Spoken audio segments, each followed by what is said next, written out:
Hello, and welcome along to episode 10 of Mercenary Tales. Unfortunately today, Kian can't be with us. He's off, what's he doing? He's cruising in Kenya. I hear you can do that there now. I'm sure he will be back shortly. He's fractured some of his fringe, but I'm sure he will find it somewhere.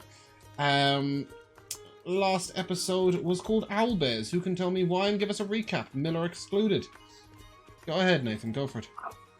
Yay! Because I volunteered for this recap because it's super short. We were in combat with two really angry owlbears. Things got heated. It's a little joke there for those paying attention. But defeated the owlbears. But right after it, its corpse turned to stone because Finn unleashed the stone leech into it. But it was dead before we even got there, but the corpse turned to stone.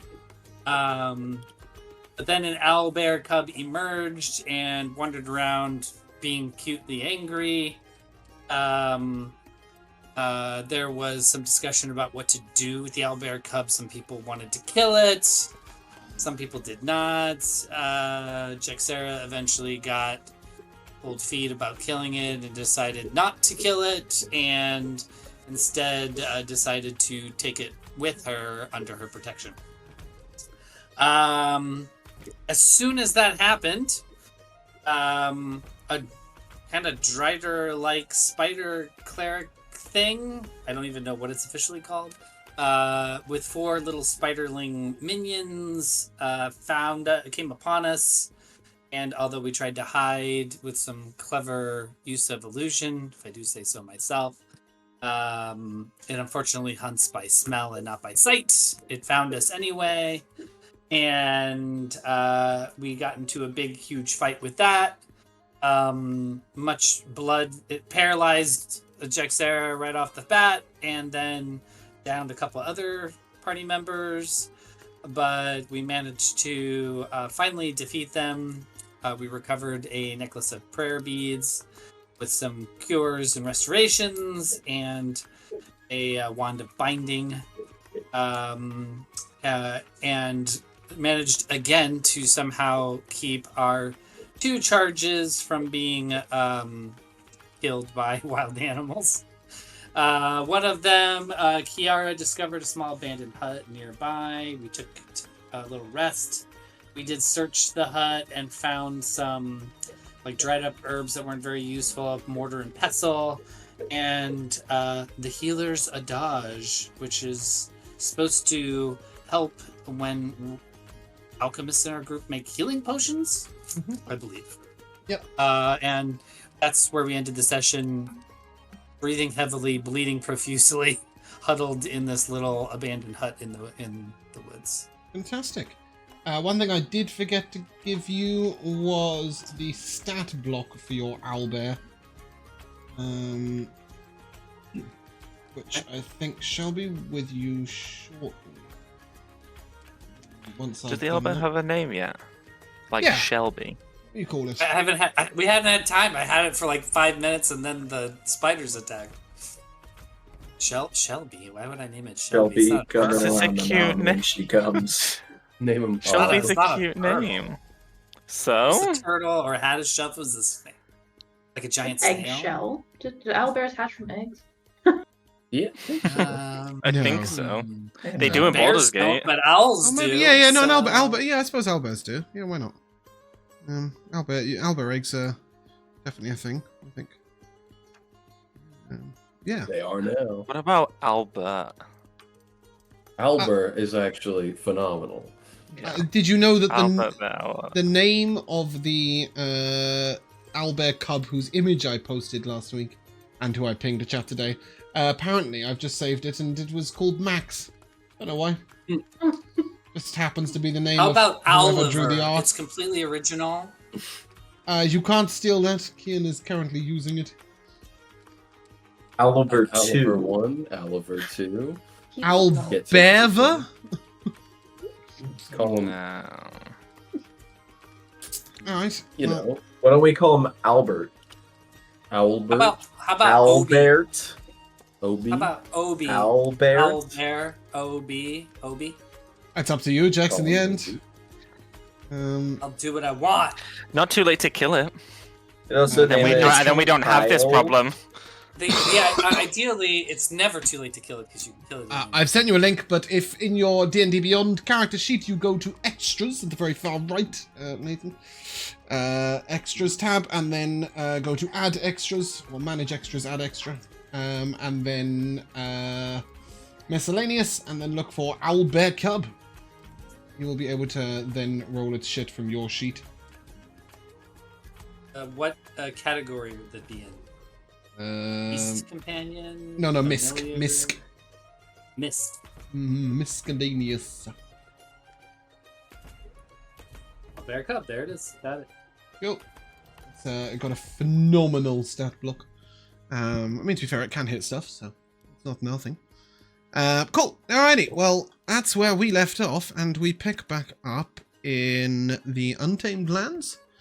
Let's get ourselves a map first. Let's put ourselves on the paper map. And take note of where our party token is, because we are no longer just inside the gates. We have made it to here. That's good, that's good. We've moved about... We've made it so far. No, not quite that far. Made it about there, I think. That's right. Yeah, you're about 25 miles into the area. Evening is approaching, but you're not there yet. It's sort of 4:30, 5 o'clock. And as you finish your short rest, did you all hit the short rest button? Yes. Yeah, if you didn't, now is the time. As your short rest ends, you will be able to have a little look at Kiara's newest piece of work. She has done a quick sketch, but she's done a very sort of soft charcoal image of your owlbear cub, because she was watching it while you were all short resting. And yeah, she sort of gently sort of offers it around as if anybody wants to have a little look. She's like, "Hey, do the owlbear cub. It's only a brief work. It's there. Is there going to be lots of this nearly dying?" Well, it's the Untamed Lands. Right. I knew they'd be It's dangerous, just quite dangerous. not quite this quickly. I thought there would be lots of you killing dangerous animals, but not so much of them nearly killing you. Back and forth. Everyone else has such frail bodies, you see. So, I'm very weak. Can I just double check, Josh? Are you saying that out loud because you unworld shaped to take a short rest because you get them back? I was Oh, it gonna would have do ended anyway something when you before short rest. doing a Yes, short and you rest. said, can I do something before we take that short rest? And I said, write it down so at the beginning of next session you know to do it. And you didn't. Do you think I So wrote that go down? ahead and do that thing if you can remember what the thing is. I was gonna wild shape into something else to use the last slot because I get them back. Ah, okay. And I was just gonna wild shape into something silly. I'm gonna wild shape into something just to like climb trees and eat leaves and Okay, can you send me basically the art? just do that. Yeah, You send picture me- incoming. Oh, you're sending it there. Okay. I'm gonna wild shape into a giant snail. Oh. It is quite large Yeah. and actually quite useful, but just very slow. Good for blocking a doorway, amongst other things. What is this? Hugo as giant snail. Almost blasphemous. 20. There it is. Nice. Hugo is The giant. most luscious hair a snail has ever had. It's really got enviable locks. Yeah. Just imagine, that's a giant snail, right? That thing's like 4 foot from floor to top of the shell. So just imagine how much hair that actually It's a lot is. of hair. That is a lot of hair. It should be in a Pantene You'll have commercial. giant knits. So No! if you transform into giant snail form and then we take shears and cut off the long hair and then you shift back, does the hair remain or does the hair poof? Well, you'd have to dodge the giant snail headbutt coming your way if you try to do that. But no. When I don't know. I have no when idea. he reverts to human form, the luscious locks that you held in your hand would dissipate to nothing. As they are part of the wild-shaped form, and then when he re-wild-shaped, weave they'd something be there with again. this. They would still dissipate to nothing. Don't put anything in your snail hair basket, or it will not exist when you return back to regular form. I toss off my snail hair basket. It's labeled Yes, snail you hair would on not the have outside. managed to chop snail hair from Hugo today. Yeah. Headbutts. Jax is like, my life goal gone. I mean, why am I even here, guys? To roll down hills. No, she don't do that. As your short rest ends, you begin to hear the pitter-patter of gentle rain. Who normally controls Finn when he's not here? Is that you, Josh? It sure is. Right. Can you just give me a history check?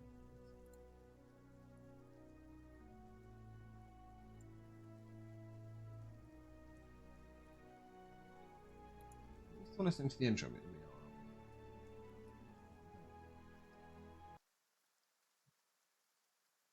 History check, Josh? Oh, sorry, I did not hear you say that. Sorry. History check for Finn, please. Mm-hmm. Ooh, that is a dirty 20. Okay. Finn has been reading his Adventurer's Guide to the Untamed Lands, and will inform you that light rains can very quickly become heavier storms in the Untamed Lands. And storms can be quite dangerous out here. It would do you well to quickly usher yourselves west and find some shelter, and some solid shelter for the night. This abandoned hut isn't the most solid shelter. You we're could gonna stay find. here, but you'd blow a good sort of 5 or 6 hours of trekking time. That's totally your call. If you guys want to brave the storm out here, then yeah, you'd miss 5 or 6 hours of traveling time. At the moment, it's just a light rain. You don't know it's going to become a storm, but should the storm build up, you would know that you would need to find some shelter. Obviously, the title might Can give you I? some Can forewarning. I guess I don't know much about rainstorms. Probably not. But you are a survivalist, and Finn is describing them in quite good detail. What did you have in mind? I was just trying to think if I could predict if I thought that this was gonna become worse. Right. In terms of predicting the weather, no, you wouldn't have much knowledge in that sense. But somebody else might. Either who's proficient in survival? Is it it's Hugo as well, and one other person? Who's the other person? I've got expertise. Hugo, Jackson, one other person with survival. Is that also Finn? No. He's got -2. I'm sure someone else had survival. Okay. Yeah, Josh, go ahead and give me a survival check, see what you can work out. The state of the weather. I'm gonna guidance myself. Ooh, okay. That is 28. Yeah. You're not sure at the moment whether it's going to build up to a storm, but it's certainly going to get heavier. There is definitely a fair amount of rain already falling. So you know that it's going to build up and build up and build up. Yeah, I'll tell everyone it's gonna get worse. You are currently in the wetlands. Well, you can hunker down now if you want, but as I say, you will lose 5 or 6 hours. That's the wrong image. How long have we been in the Untamed Lands for so far? You got in here about 10 o'clock in the morning. It's currently about 4:30 in the afternoon. So 6 hours and 30 minutes, including an hour's short rest.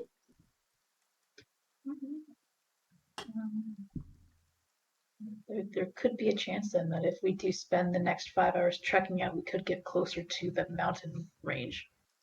Because right now we're kind of just in the middle of like a plain kind of area. Yeah, sorry, I'll return you guys to the map briefly then. Like a scrublands kind of feel, right? Yeah, we're just kind of in the middle of nowhere. The downside is we'll have to hike 5 hours in the rain in the Untamed Yeah, Lands. you're not going to get much further than that, so guess, maybe a little bit more. But there is definitely, so just a reminder, you're in these sort of rolling grassland hills, right? This isn't flat land, you're not in the mountains, but as the image showed, If I go back over there, wherever I was, I'm always going to put you on the wrong one here, aren't I?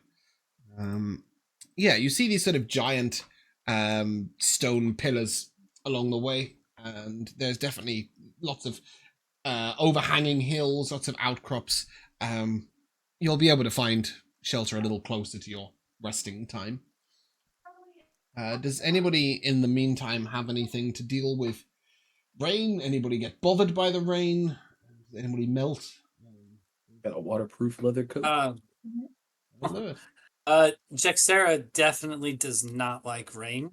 Mhm. It seems unnatural to have water pouring in such amounts.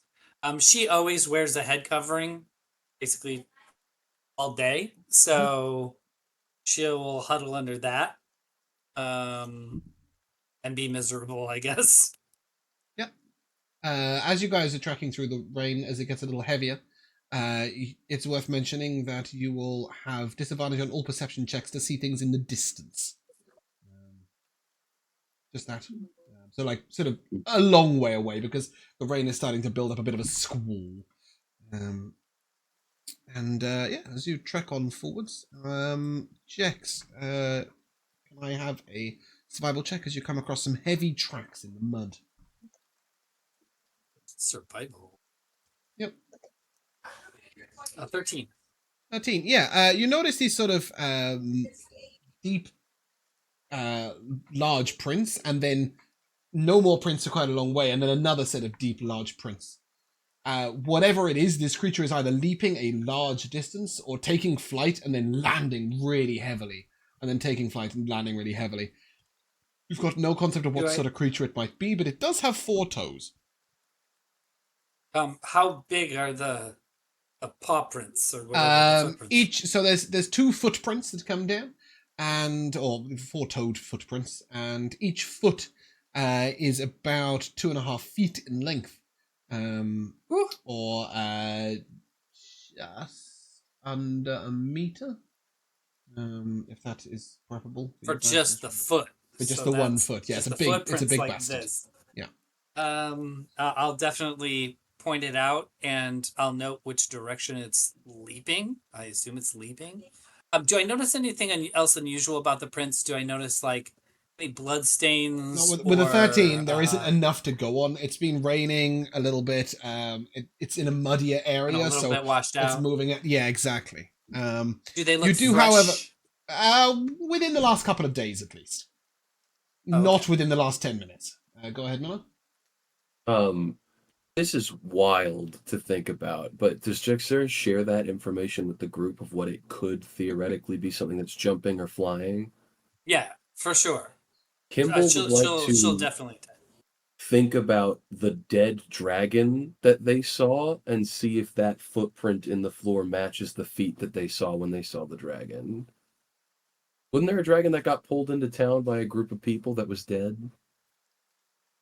The Gauntlet? Oh, on a cart? Oh, that was, yeah, they lost one of their members fighting a dragon. One of their members died. Yeah, fighting a dragon. But you didn't see the dragon, right? Okay, so I was very confused. Gotcha. Dragons are way too big to be pulled into anywhere. But you would know immediately this is definitely not a dragon foot of any sort. It is too foot-like. Dragon's feet would more be reptilian, clawy. Okay. Yes, exactly. Whatever this creature is, it doesn't have a claw attack unless it's going to give you a toe attack. Yeah, and it does like come down, and then sort of they're 40 or 50 feet apart. So if it's leaping a huge distance, and then they disappear. Or it's like about flying 8 of them, or wounded or something. They are following the river to the south, or to the southwest. Sorry, the same direction you're going. But you think that you're quite a way behind them, whatever it is. And at that speed, it could easily have covered, 600 miles in its time. But they're interested. Yeah. And just up to your right, as you continue onwards, you see a stone tower. It is notable for the large scorch marks on the outside. Old scorch marks. Bits of tower crumbled away as if somebody has thrown huge boulders at it. There are no sounds from anyone nearby, and you don't see any signs of any footprints going up to it, but it's a sizable tower. Does it look like it has like an intact roof? It does indeed. You've only got sort of to 5:30, so you can again duck in for cover. But you might at least want to have a poke It's a little around. early to call it quits, I guess. Yeah, you might at least want to have a poke around if you wish. Does anyone want to have a poke around? I think we should just stay here until the rain subsides. You want to wait the full 5 hours of the day and Why not? then go to sleep. We could just make an extra long rest. We have also Might the option actually- to bunker down in this place for a bit and maybe, actually, I don't know how far the range is, but also let Albert scout out a little more and see if he can find another suitable place that we can trek. Yeah, to. 100%. He can fly almost indefinitely in distance. I don't think that there's any limit to the range of. It might be a. Does the familiars have a limit in range? You can only communicate with him telepathically I know within you- 100 feet. I know you can only You see can through its- send yeah. him out and then have him return and tell you I what he think if saw. we just give him the command to scout a mile that way, he'll do it.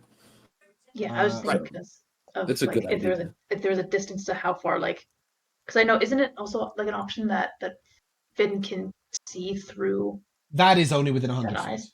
Yeah, But let me but no, I just. guess giving them instructions and having them relay back info is also Okay, viable. let's have another read.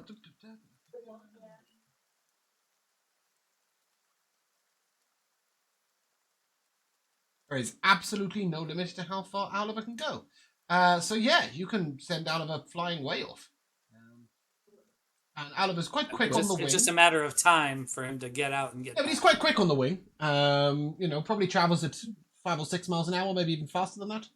How fast does an owl fly? Does anyone know? Google it. Definitely faster than 5, because just like a slow bike speed is 10. You want D&D rules or real rules? Yeah, either. I don't want it in feet. That's what I don't I want. got Just you. 2 wing beats per second. That's what 40 Google miles gives. per hour. There we go. Well, Is mine it came up. faster or My slower Google than came the up with African swallow? 10 miles an hour for a 60 barn feet owl. in D&D. I'm gonna stick with 10 miles an hour. So I will say in this weather, and given that owls aren't particularly known for their long-ranged flight, right? They don't fly for miles; they tend to stop in trees. I will say that my guess of 5 to 6 miles an hour is probably about right, especially if he's also scouting out terrain and trying to weave about a bit. So yeah, you guys want to head into the tower, send Oliver out. What's his? Do we want to give him a time limit? Go no further than 2 hours. An hour? What's the furthest you want him to travel? I think no more than an hour, right? Mhm. Sorry, Put I him on think an hour, he can come an in. hour in An hour each there, an direction. hour back. Yes, okay. So he's to be gone no longer than 2 hours, which will get you to 7:30. Fantastic. Okay. So you send Oliver that way, and he starts sort of drifting off to the west. Okay. In the meantime, are you guys going to bunker down in this old tower? Yeah. I think we need to investigate this old tower for possible threats Yeah, of before we course. bunker anything. That's what I meant. You're going to enter on the potential of bunkering down. Yeah. Is there a door that is intact to this thing, or is it an open Well, before we archway? answer that question, right now it's exactly what you can see on the map. It is just this, right? So it's while you're this distance away, does anybody want to scout out alone? Does anybody want to try and get closer?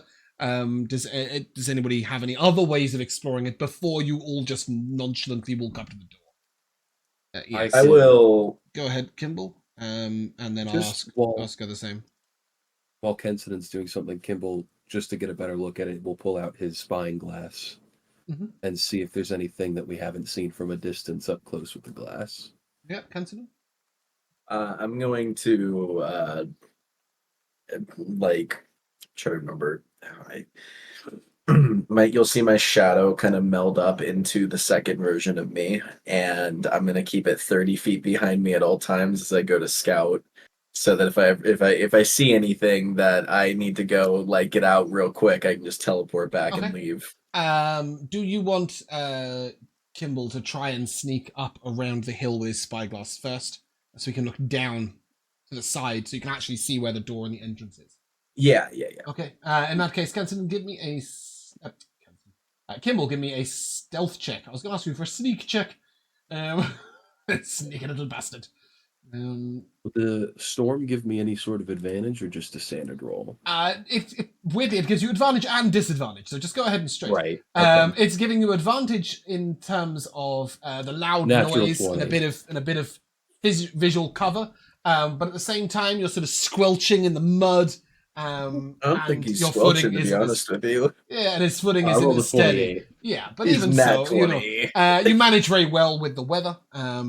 And you I pour sneak oil up on and- myself and I start flying. Yeah, and as you look down with your spyglass, you can see that there is a door and it is hanging open. There is no sign of any light coming from within. It does appear to be dark enough inside that if a creature was inside, you'd expect them to light up something. You can also see into a top window. Bear in mind, there's no glass on these windows, but when you look in the top window, you do see a hanging. It looks like a sort of very basic chandelier, if you will. So it's like a circle of iron with 4 candles, one at each side, and that is not lit either.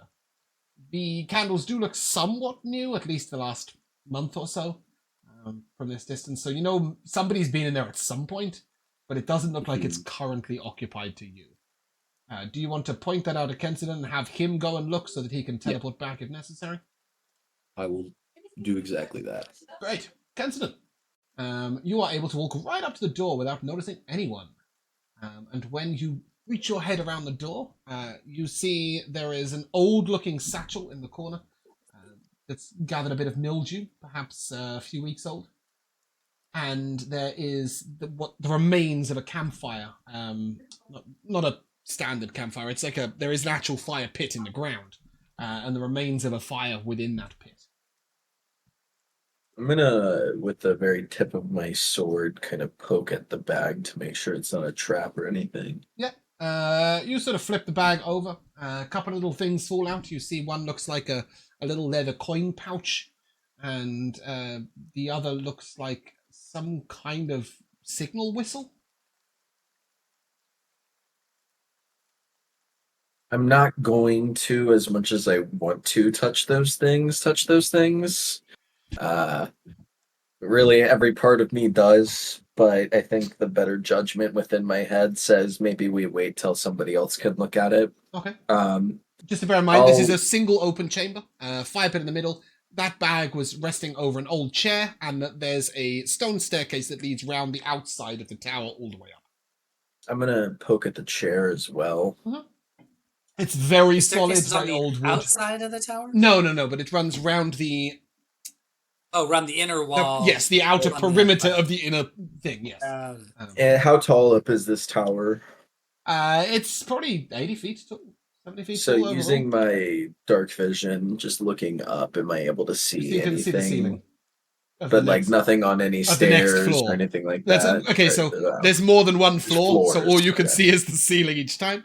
You would assume there are 3 floors, maybe 4 in here.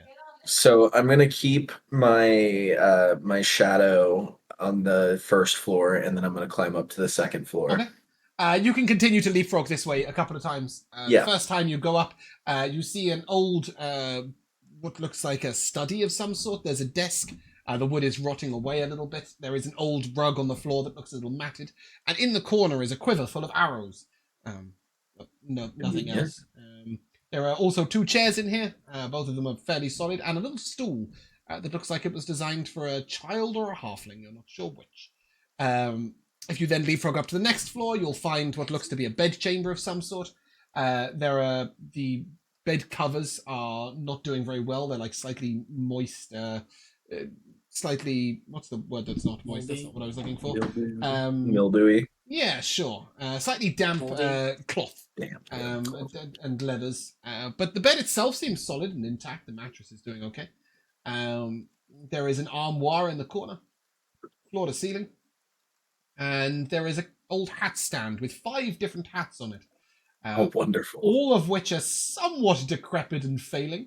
But they're all in exactly the same style. They are a wide brim with a tall, pointy hat, like a wizard. There is a purple one, a green one, a blue one, a yellow one.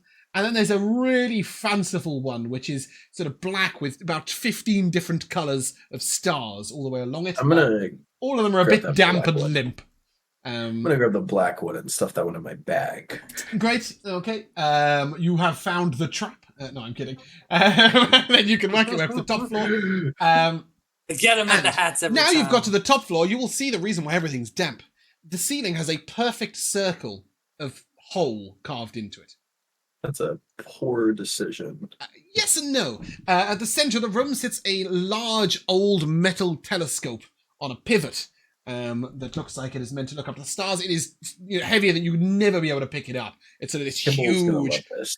telescope that you can, and it's on a metal rail, and you can roll it all the way around the whole rail. This seems to be the entire purpose of this floor. It is very wet, dream or not.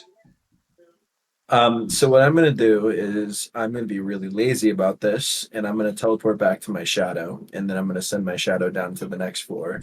I'm gonna teleport down to that. But what I'm gonna do is when I get to the floor with 2 chairs, I'm gonna pick up the 2 chairs. Then I'm gonna have my shadow run down, then I'm gonna teleport, and I'm gonna have the shadow carry down the 2 chairs down to the first floor. So now there are 3 chairs on the first floor. And then I'm gonna sit on down, and I'm 90% sure that my brother can hear my thoughts now. I don't know. What's your range? No, he can't hear any of your thoughts. That doesn't work. Can't hear any of my I'm not thoughts. Professor telepathic- X. No, he can telepathically talk to you, but you will have to use your legs and voice. All right, Love so the I'm idea gonna of Shout out a send- window at Can you hear me? Kimball if you want. I'm gonna have my shadow go outside 30 feet. I'm gonna teleport to the shadow, and I'm gonna look at Kimball and be like, well, the shadow is going to be sitting in the chair, and then I'm gonna yell, "Hey, Kimball, everybody can come in." Then I'm gonna teleport back to sitting down and get rid of my shadow. Cool. Okay. So the I group will of you let can everyone else. maneuver on in. So just a really quick recap.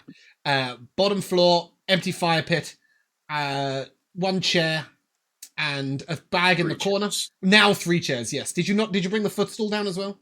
I did not bring the footstool. Okay, cool. The little halfling child stool. There's also a satchel, coin pouch, and little wooden whistle, looks like a signal whistle, have fallen out of it. The rest of the satchel is still full.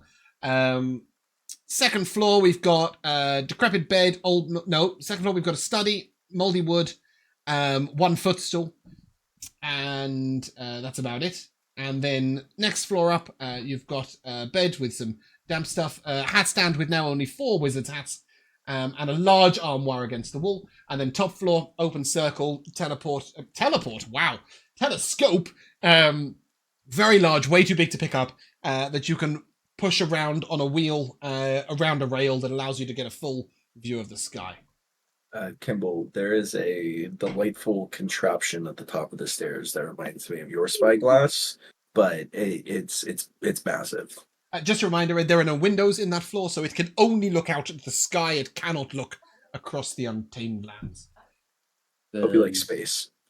I do, and Kimball's gonna go spend the entire 2 hours in that room. He's gonna spend the first 30 minutes looking through it in the rain, realize it's not gonna work, and then he's gonna spend the next hour and 30 minutes dismantling it. Oh, also, You're Kimball, there was a thing of arrows. I think you're the only one that kind of uses arrows. So I mean, if you want to like do something with I that, can use the base of the arrow for cutting yeah, down that's on what I making was thinking. crossbow. Yeah, you can make crossbow bolts out of it or Tinker something. with it, yeah. You want to dismantle the telescope? Yes. Okay. Is this with an intention to take bits of it elsewhere? Yes, it is. Okay. I will tell you that the long metal tubes, there's 6 of them in total, are too heavy for you to lift. Okay, that's fine. You can The take the smaller lenses out of the intricacies. telescope, and that is it. So It's just the glass. There's Uh, 6 lenses. Each one gets slightly larger and slightly thicker. he's not interested in the lenses, and he's actually interested in the 2 smallest lenses Mhm. that he can take. And he's also interested in not the telescope, but the moving mechanism Okay. he wants to take apart. Yeah. So there's a sort of mount, which is like a iron bar, and then within that there's then 2 circular metal frames and a big metal ball, basically, that sits in the frame, and it just rolls along as you wheel around. Again, you can very much take note of it and replicate its design without actually taking the Definitely. pieces out. Okay. Yeah. But if you want to Then- vandalize the telescope and take the first 2 lenses, you may. I'll take a. So I imagine the first one's like for your eye Yes, sized, and correct. then it has the reflective piece inside because you can't look down without looking up without a mirror. Exactly. Yeah. So he's going to take those two, and then he's going to take the third larger one than that. Mm-hmm. And this is really helping with his idea on how to make goggles. So Love that. he's Jex, I have a really fun thing, Jex. I want to do. What? I have something fun that we can do. It'll make us better. Just before you get to that, sorry, I'm just going to finish up with Kibble 1 second. Just to let you know, glass is incredibly expensive, so you've found yourself something quite useful. However, when you sort of move this around, you realize these lenses are not made of glass. This is magically shaped crystal. So you won't be able to replicate it, but you could use them. I'm going to take all of them if they're there. Yeah, so the larger one, the largest one, is sort of dinner plate size. And it's slightly Contoured.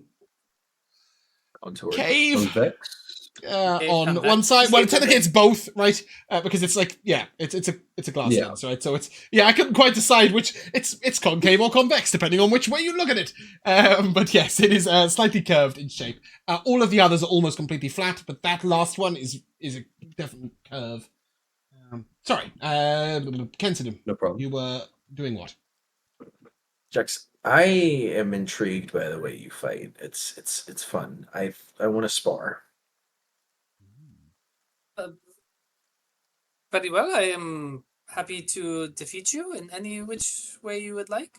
I don't think it's about winning or losing. I think it's just about fun and Well, just honing I our mean, blades.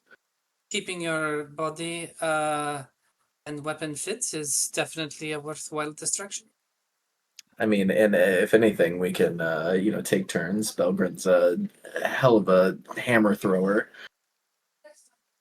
Yes, but no magics. Yes, we just No magics. No magics. We could make this interesting. Like Kensidum can do magic. I can teleport. That ain't magic. You can make this interesting. Sorry, I didn't mean to interrupt you, Josh. Yeah.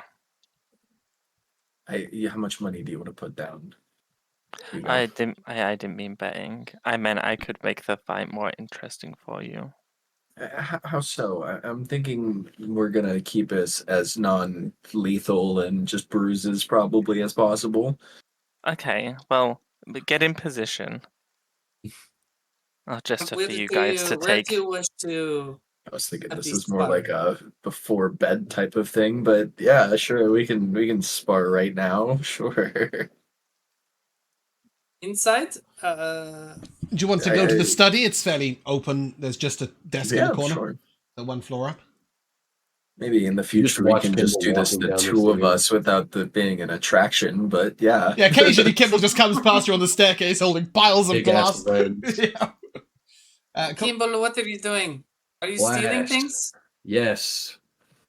This place looks like nobody's lived here in a long time. It's not stealing. It's Except least a for month. the arrows Found and goods. the bag and These are the gonna fighter earn us kit and lot. the telescope and the bed. It seems like that there is someone definitely living here. They're just not here right now. Yeah, if they are living here still, they've been gone at least a month. They also don't seem to stock any food or anything else for living in or living with. I would think that this is not exactly the most habitable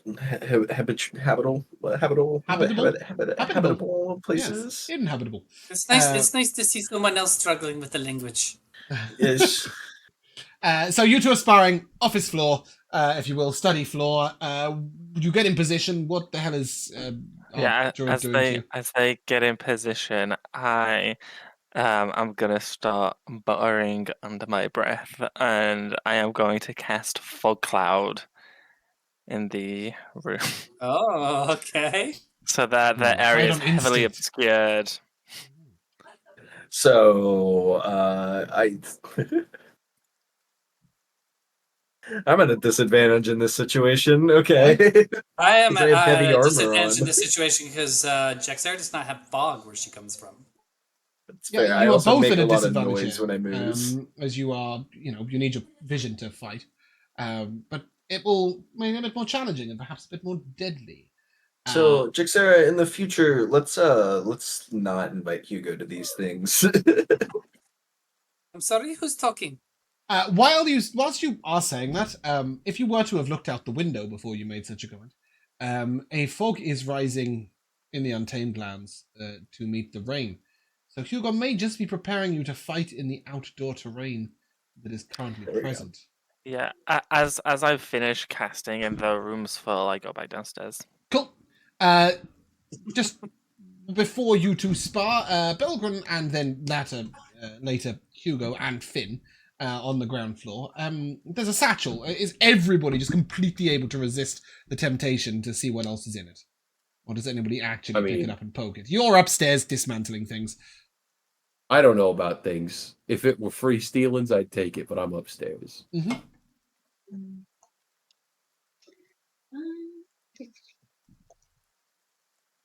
See, there was a part of me that was looking to spend some time on the first floor, just like doing almost like a mini lap, I guess, from the inner side to see if I could, like, using the context clues of what's been in the tower so far, like glean some more history about it. But now that I've seen that there's like a bit of fog coming down from the same place where Kenson and Ninja went to go fight. With Hugo bounding down the stairs.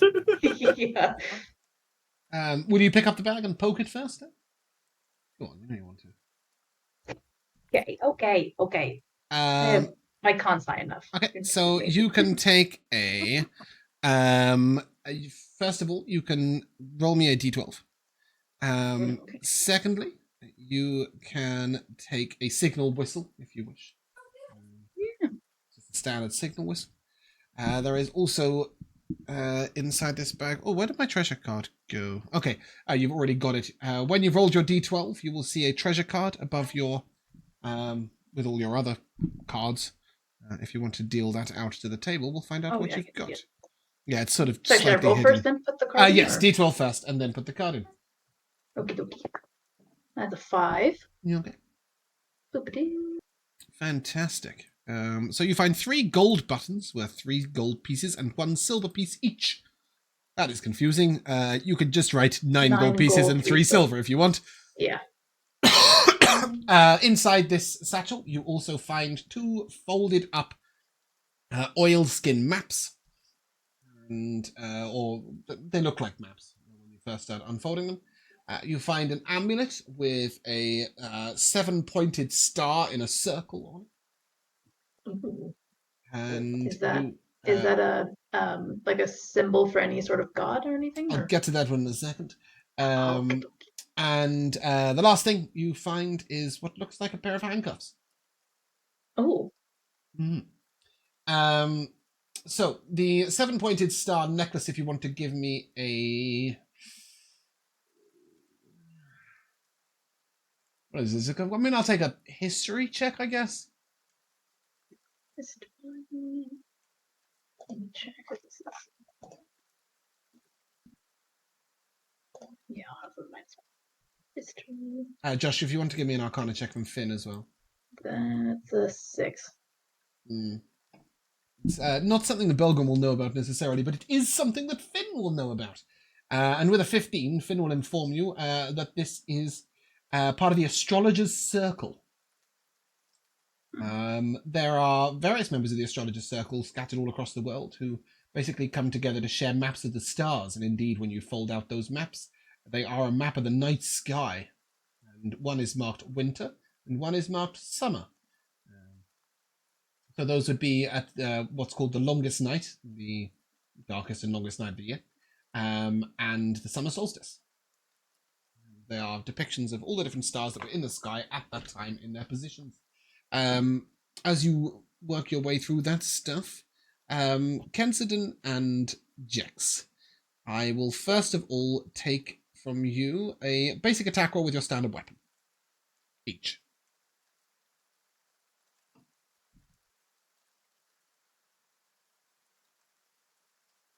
$16.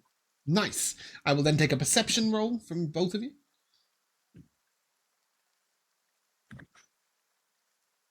15. 17. Nice. And thirdly, I will take an athletics check from both of you, please. Athletics. That is a natural 20 for a 26. 15. Well, so that's 1 win to Jex, 1 win to Kensidon, and 1 draw, correct? So yeah, as you're fighting, both of you find that your weapons connect with each other's weapons multiple times. Your sense is heightened in this place. Neither one of you can quite make each other out, but you're just getting enough of the sounds echoing that you're able to defend yourselves well. And then Jex is able just to catch you a little bit under surprise. What a fucking sentence. By surprise, as she comes up under your arm with the spear and sort of catches you on the back, but then you're able to grapple Jex's arm and sort of pull her to the side and work your way back to an even position. And over the entire hour or so of the two of you sparring, it mostly are coming off even. However, I will say that this does give both of you an insight as to the other one's battle techniques. So it might aid you in the future if fighting together. Interesting. When the fog... after... Yeah, sorry. When does the fog clear? Druid. Forever. Is it 10 minutes or an hour that it lasts? It's an hour. Cool. Sorry, you were saying, Jax? So after the hour, as the fog finally clears, you'll notice a couple of things. One, Jex didn't veil herself, so you can see her face. And secondly, and also very unusual, she looks happy. She looks invigorated. She's breathing heavily. She's it rolled looks down like a hill. she was really trying. And there's sweat on her brow, and she approaches you and puts a fist over her heart, touches her lips, touches her forehead, and says, and then gives you a little bow and says, "That was very very good. I had much of the fun." Yeah, I am damp. I am sweaty. I'll mimic back, not really knowing what it means, and I'll just be like, I had a lot of fun. I'm gotta keep doing this. No better way to stay, sharp than to keep practicing. I would have thought that such an unwieldy weapon would make you quite slow. But you are quite crafty in the way you use it, especially when you reverse it and use the hilt and grab with your free hands. It's I think that those are very clever. Little did you know Yeah. you were fighting 2 Kensidons in there. No, you weren't really. Throwing the sword around. Yeah, they just both got a sword, both deflecting the quick blows of the spear. As the two of you finish sparring, can I assume that on your way down the 4th time, Mr. Kimball, that you couldn't quite resist poking around in those cupboards? Good. That's very you natural. open up the armoire, and in the first armoire, you find 8 robes, near identical. They are long, floor-length robes covered in tiny little stars. They are in black, blue, purple, green, red, yellow, orange, and bright pink. And all of them are damp and slightly dilapidated. In the second armoire, however, you find only 1 robe. And this robe, when you first open it, it's sort of shines at you, it glints at you, it catches your eye. It looks like it's made of lots of tightly interwoven little scales. Or even, they look like single petals of flowers. There's hundreds of them all the way around. It's a tight, fairly tense material. When you push it, they do bend, but it's like very taut leather, each individual scale. Beautifully crafted. They almost look like the scales of a dragon overlapping as they move. And as you run your hand... Is this a cloak? No, it's a set of ropes. And as you run your hand down it, a sort of glimmer of light follows your hand all the way down. And then suddenly the robe sort of glows blue. A sort of slightly larger sphere around the robe of blue light. And the next time you go to touch the robe, your hand can't quite break through that sphere.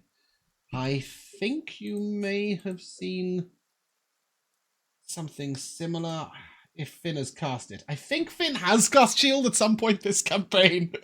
But certainly if he had, that would look like it. Yeah, it is definitely a robe that has cast shield. Cool. That I is will- awesome. Obviously not for you, Unhook that. but No, it's for the Finn's not wizard. here. Finn might want that. Yeah. I will tell you all. This is Finn's hammer, Finn's spear. It is his. It is his progressive It's item. item. Yes, and Yeah. you will note that as you're carrying them, a mere sort of focus of thought allows you to change the color of them and the style at will. The pedals still remain those sort of like interwoven dragon scales, but it sort of goes from its original, which was a sort of deep purple, to an almost shiny iridescent black as you're carrying it. As you think about how it might look good, you can just imagine Finn looking fairly stylish in this room. Oh yeah. My God, if we just left this tower, we wouldn't have fucking found this item. I was will- pretty 100% certain if I put a tower on the screen and went, there's a storm and there's a tower over there, you guys would walk in. Roll that up over one arm, walk past the hat tower, take the shiniest hat off of it, and place Oh, the that with shiniest hat robe. is the yellow hat. Mhm. Little Yes. does he know. With all the You symbols took on the it, right? big sparkly hat, right? You don't know that. His hat wasn't that Yeah. sparkly, but it was plain But- black and had multiple different coloured stars on it. But You've I got a will yellow, not knowing, yellow one with white not stars. knowing. Yeah, I will take the yellow one, being like, that's the best they got. Put that with the robe and be like, hey, where's the wizard? I found something cool. And obviously, we'll give those to Finn, but we will talk about Yeah. those with Finn next week. It is worth mentioning that the satchel that you took those things out of, Belgren, does seem to have some sort of magical property. Only in that it's slightly warm inside. And whilst everything around it is damp, and even the exterior is damp, and everything on the inside was bone dry. Bag of warming. No, it's just a bag of waterproof. It's just Just pull it out of a hot it's a pocket. little beyond that. It's a bag of weather resistance, so anything in there will stay pretty much well preserved. Don't put jam in it or things like that. Like when I say well preserved, I just mean like you can put your documents in it, and they're not going to spoil. Say somewhere to put all my ingredients. You don't put your Either ingredients that or- in this little satchel. You know, we could give it to the wizard to put all of his books. Well, you Which could, if might anyone be- be able to put books in it, it's not very big, but it would work Oh. as either a scroll bag or I was thinking of you, Kimball. It would work as a map bag as well. If you want to keep hold of maps, or was it you or Jex that had maps? Had a vested interest in That's maps. I have the calligrapher stuff. Sorry. Yeah, you when you map. I've got my tinker's belt. I thought somebody had cartographers or navigational tools. Did I I dream can that? check. me. Thieves' tools, forgery kit, smith's tools, tinker's tools, woodcarver's tools, leatherworking I have tools. calligraphers and weavers. Okay. Not Belgren either. No, I just got Mason's tools. Oh no, not I Mason's know, tools. it is- Damn! What a drama! Yeah, so in that case, Jax, if you want to draw maps with calligrapher's tools, you can sort of do that. It's much more a cartographer's tools thing, but either way works. But whoever's collecting the maps of the areas that you're going into, any other important documents you might bear from one place to another, this is the bag for you. It's a document satchel is literally how I've been thinking of it. It's not on D&D Beyond. It's you can just pouch and then customize it. Okay. Cool. I will put it with my stuff. Before we head downstairs, as we're like getting ready to head back down from sparring, Jex is gonna ask Kensidin. I wanted to ask you a question. I want to answer your question. Well, I've been wondering, you and your brother, how is it that you became brothers? Because you are really not from the same family. I understand brotherhood and sisterhood, adopting those that are not born to the same mothers. But what is the story there? I'm a little bit bigger than them, yeah. Can I just- I Suggest that perhaps you guys might have this conversation on the way down so that it might then involve Yeah, we're everyone walking else. down the Yeah, stairs. great. Okay, so as Yeah. you come down to the fire pit, which I'll assume that Belgren and Hugo between them have at least lit, ready for a meal. We'll set up a fire pit of some sort, maybe. Would one of you have done that or not? No. So my halfling parents found Hugo out in the wild. I'm just kidding. No, I don't really know where my family originally is from. I just was happened upon out in the woods one day, abandoned, and they took me home. And How just old were grew up with you them. when you were found? Not old enough to remember. Probably 1, 2 years old. You were just abandoned in the woods? Yeah, I mean, no idea why. Hmm. Have you ever tried to find your blood family? I've thought about it. It's just, I think I'm happy enough with what I have. No, no need to do too much. That's actually what this is. And I'll raise my shadow up. And if you guys look closer in detail, it's just me with more of a wood elfy vibe. It's like more grassy type coloring and more. Stop! The dog is fucking pestering me right now. It's more like he's got more green on him. He's Forester's clothing. more, yeah, and his hair is a little bit more grown out. He looks more like he belongs to the woods. And I've thought about it before, and I mean, that's when I kind of started being able to bring this to life in the first place, and it's kind of fleshed itself out more over time. But it's what I imagine is a version of me if I hadn't have been abandoned. But I don't think too much about it. uh, I love my family. We got a little weird one over there, but I love him. Sometimes the families that we choose are a better fit for us than the families we are born into. Yeah. We are taught this as well. As you guys are chatting, Kensidon, you'd probably get the fire set up for Yep. food, right? Great. While you're doing that, I know that Kimball will have poked in every crevice of this tower, so I'm sure you would have opened the writing desk. Oh yeah, Kimball. Yeah. I mean, maybe stated he loves poking for secret compartments in every room. Mhm. So I figured as much. There's no secret compartments, but there's some very fucking obvious ones. It's just do you know one of those old sort of like triangular writing desks where you can fold Yeah. up the triangle and fold it back behind it to allow you to have a writing space? You do so, and there is a large leather-bound tome. 3 or 4 different paper scrolls that have different sort of almost scrapped versions of star maps. One scroll which looks like it might be magical, and a beautiful black and silver feathered quill. The feathered quill is almost like preserved, and when you scratch it on the paper, it doesn't write anything. Looks worthwhile, I'll go worth ahead something. and, You don't have to give it to anybody else if you don't want to. I mean, I've seen the wizard do stuff with books and paper and quills. All 3 of those items feel very wizardy. This robe feels very wizardy. I got a hat. I'll put all the stuff in a hat and give the robe and the hat full of random bullshit that I found in this desk to the wizard. Okay. You can put the pile in front of Finn. Finn will note that will tell you all that the book details. It is a star journal or a stargazer's journal, and simply details the movements of the stars and planets across the sky over the course of 3 months. It does mention the man who owns all this stuff, and his name is Mavalon. He used to own it. Yeah.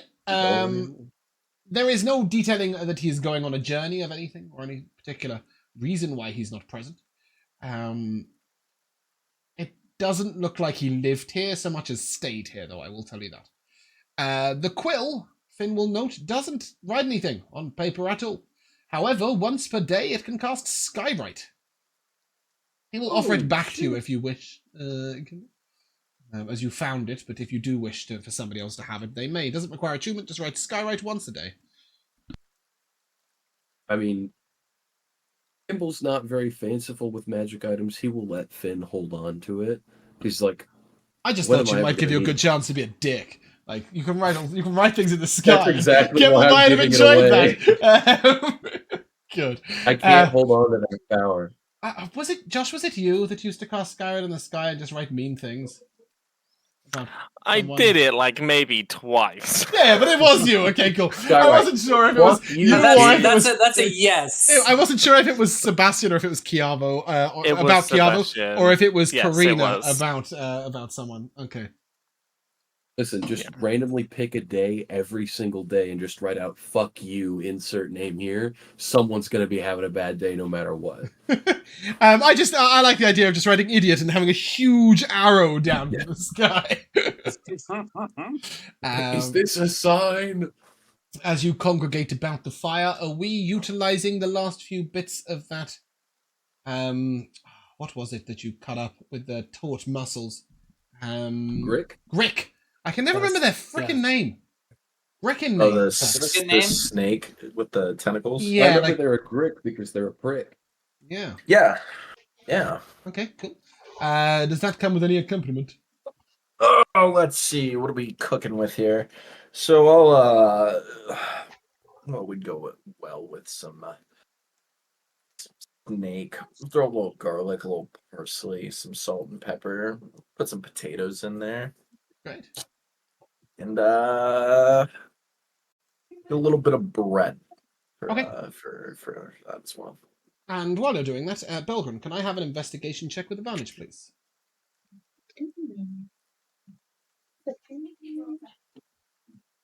Now that the fog's dissipated. Wow, I rolled a natural 1 and a 4. That's good. Ooh.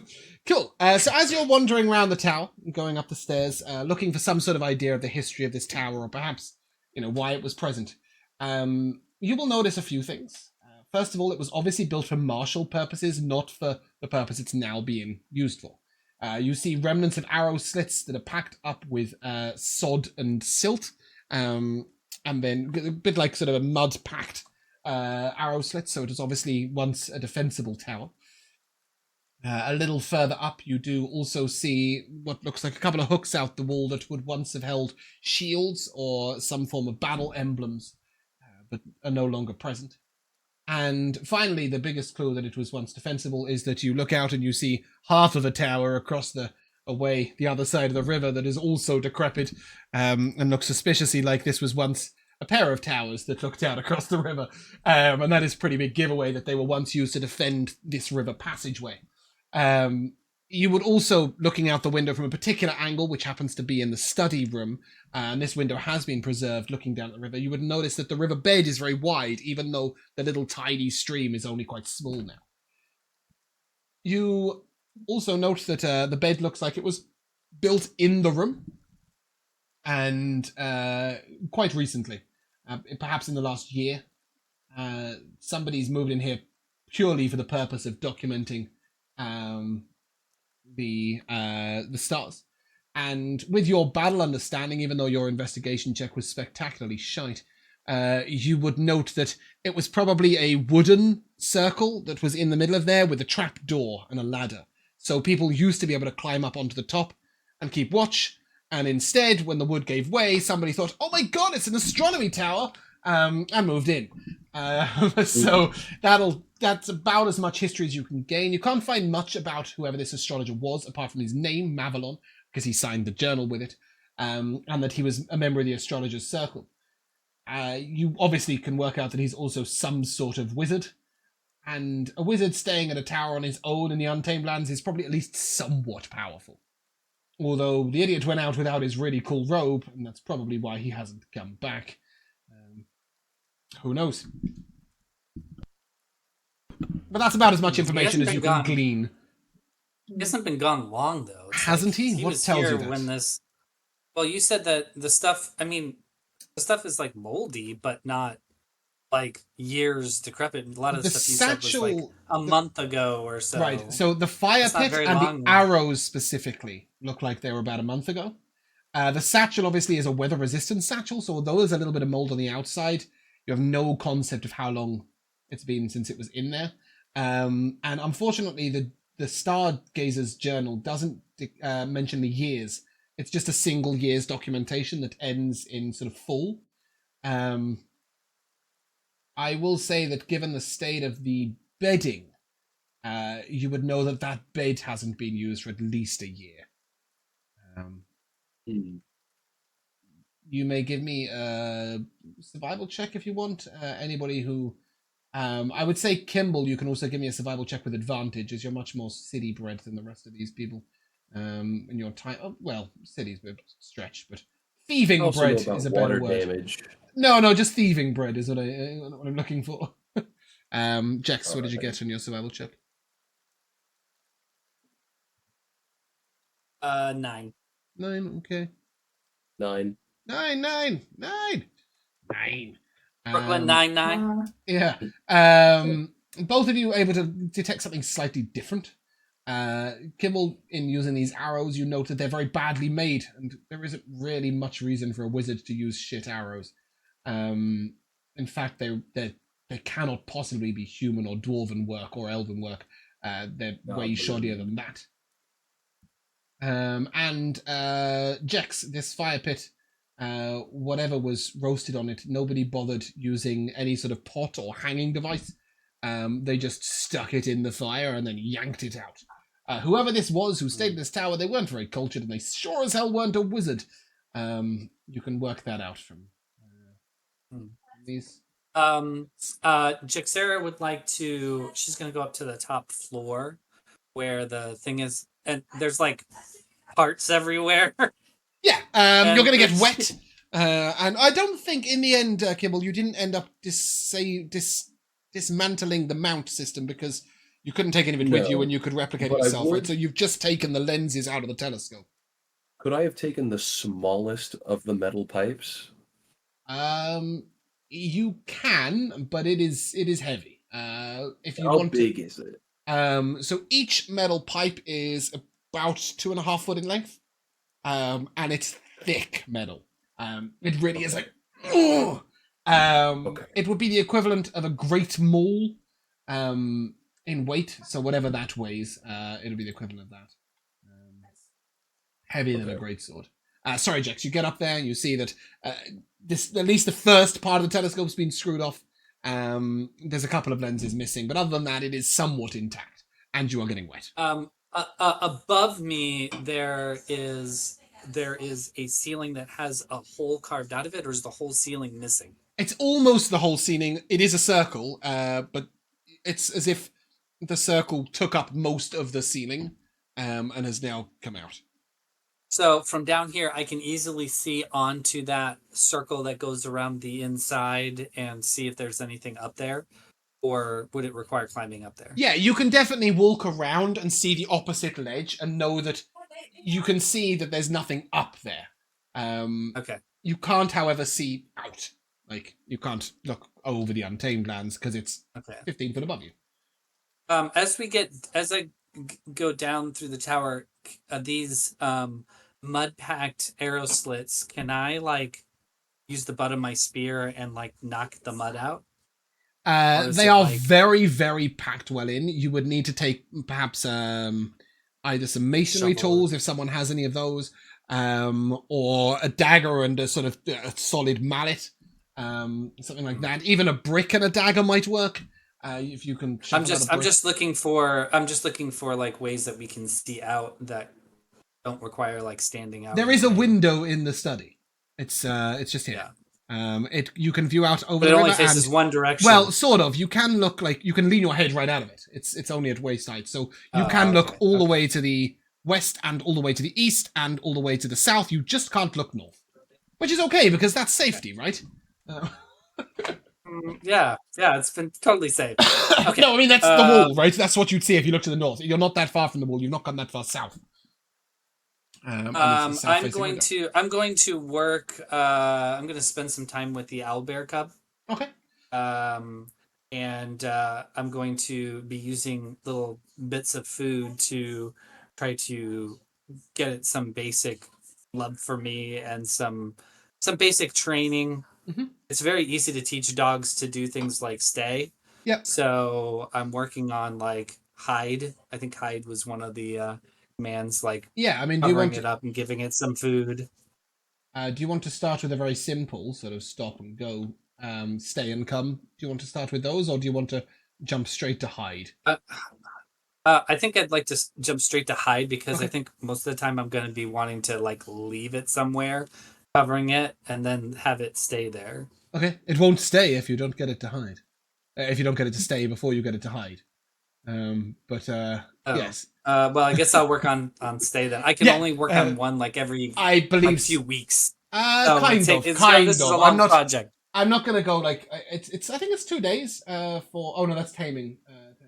You can teach them a creature. Listen, It's if we're just to going tame to it. real world, it takes about 2 hours to genuinely teach a dog something. But Yes, they but only this is do an it in about owl bear. 15-minute sessions. Yeah, I do dog training. but this is an owl bear, so it's not quite as it's not as focused on its Wild task. monstrosity. For the first not 3 a days, you're just domesticated teaching it not to try and eat your leg. Yeah. And also just imagine that this is a wild dog, right? It's not the same as training a domesticated dog. It's training a dog that you've just grabbed in the wilderness. And, it takes the first 4 or 5 days to teach it not to try and eat your face. Yes. But I will say that stay and come will take a lot less time than all the others. Okay. So Well, we'll start with stay and come, Right. and Yeah, and not eating my face. Give me an animal handling check. Well, the not eating your face is going to come naturally. And while we're at that, can I have the cooking check from Kenton, please? And Hugo, what the hell are you up to? 11 on animal. I know what everyone else is doing. What the hell are you doing? 15. After you fogged the training room. Have we decided that we're going to stay here for a long rest? You're waiting for the bird to come back. And then we'll We're in the decide. 2 hour Yes, time. correct. Yeah. Okay. So, these guys, in your world, these guys are still sparring upstairs. Belgren's digging through a satchel. Kenton and Kimball went upstairs and never came back. Finn sat on the corner reading a book. What the hell are you doing? I'm all alone. You got a couple of hours. Technically, you're in a room with Belgren, so you're not all alone. Yeah. Finn's also reading a And- book, and so Ian. there's the 3 of you Yeah, Finn is, downstairs. Yeah. I more meant they're like busy doing things. Sure. I Want to go out and do a think rain dance? it's already raining. Well, no, I mean, like, do you want to dance in the rain? Like, it's a valid option. Successful rain. Successful dance. I think that I am. Bear with me. You can just be lazing about. It's not a big deal. No, I don't That's want to fine, be no. lazing That's fine, about. no. I was just checking what minor wild shapes have done. While you're thinking about Which that, ones I Kenton, should what was your cooking reveal. check? 15. 15? Okay, cool. Do currently guys have any increase to max HP? You do not, do you? No. No. Great. So you can have an increase to max HP of 1. Oh, great. Sorry, Josh, carry on. As you were. Okay, so I've got 2 left. Outside, are there any? Does it look like there's any like trees or anything that have fruit on them? Oh, how interesting. Give me a nature check as you maneuver towards a tree. It's quite a way away. Well, I say quite a way away. It's like this sort of distance away, from like this tree that we're looking at to the town. That's a 13. Okay. You head up to a tower, and at first to a tower. Wow, you head up to a tree. Wow, Um, goodness. and it's a sort of low hanging tree that droops down on the hill. And it does have some sort of flower. You're not entirely sure it's a fruit. It's a little furry on the outside, a bit like the skin of a kiwi, quite tough. It's sort of grapefruit size, and it's very solid. When you pick it up, you could sort of throw it at someone's head. It's pretty solid. But maybe if you cut it open, it might be a fruit. With your nature check, you're not sure. Okay, then I am going to wild shape into a goat. Of course, Picture 'cause incoming. that's what people do. And I'm going to ram into the tree to knock the fruit down. Okay. Can you send me the image? Oh, you're going to put it in the channel. Adorable. Okay, I can do that. Hugo is goat. Oh, you're like a baby goat. That's like a pygmy. Yeah, Oh, cute. I'm a Billy. And just while I remember, Belgren, you earned the group 30 XP by working out a little bit of the story of the tower. Not a huge amount, but a bit. And Kenton, you sort of looked at the stars, right? Well, I've got anybody who uses the telescope. I think we'll call it using the telescope for an additional 50 XP. Kimball. He did spend a half hour trying to make it Mhm. work in the rain. Sure, he did look through it. The rain. That is true.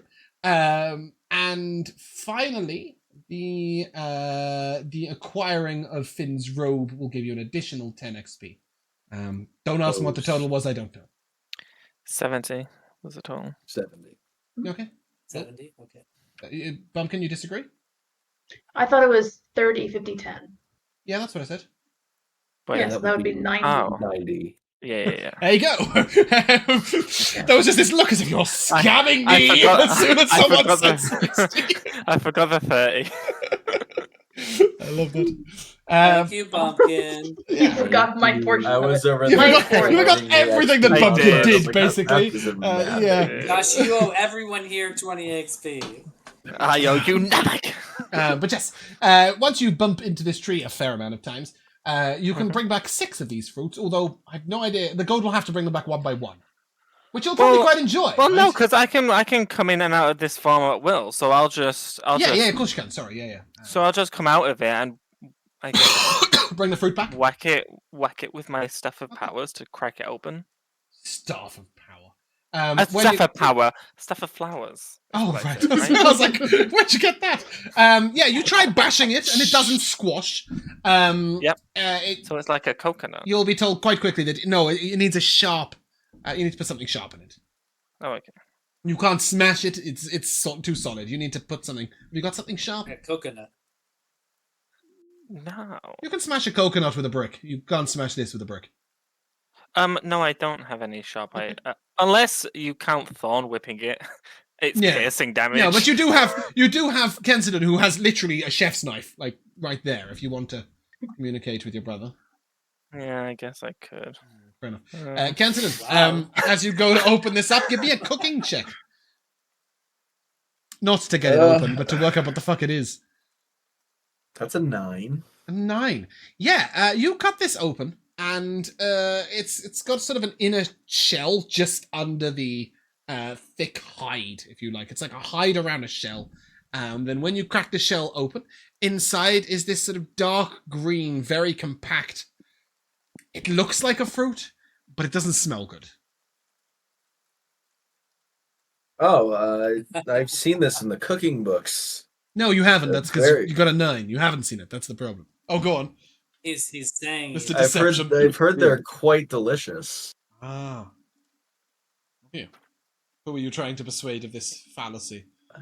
Hugo. Oh, good. Hugo, do you want to take a bite as a goat? Goats eat everything. No, is it? Does he have like a nervous twitch when he's lying? Is there any like You can give me a deception check and an insight check, respectively. guidance? Myself, not you, obviously. 19. Oh, I love the idea that you guidance him. Lie better, idiot. I got a 21. Great. Yeah, it's Hugo's main skills, unfortunately. he does have wisdom, yeah. Not only that, but you just sort of know that that's the sort of thing that Oscar and Kensidon would do. Yeah, It smells also it does smell a bit funky. Okay, Uh, as he However, says there that, are bad smelling things that taste good. That Have is you true. tried cheese? Knock off a as tree.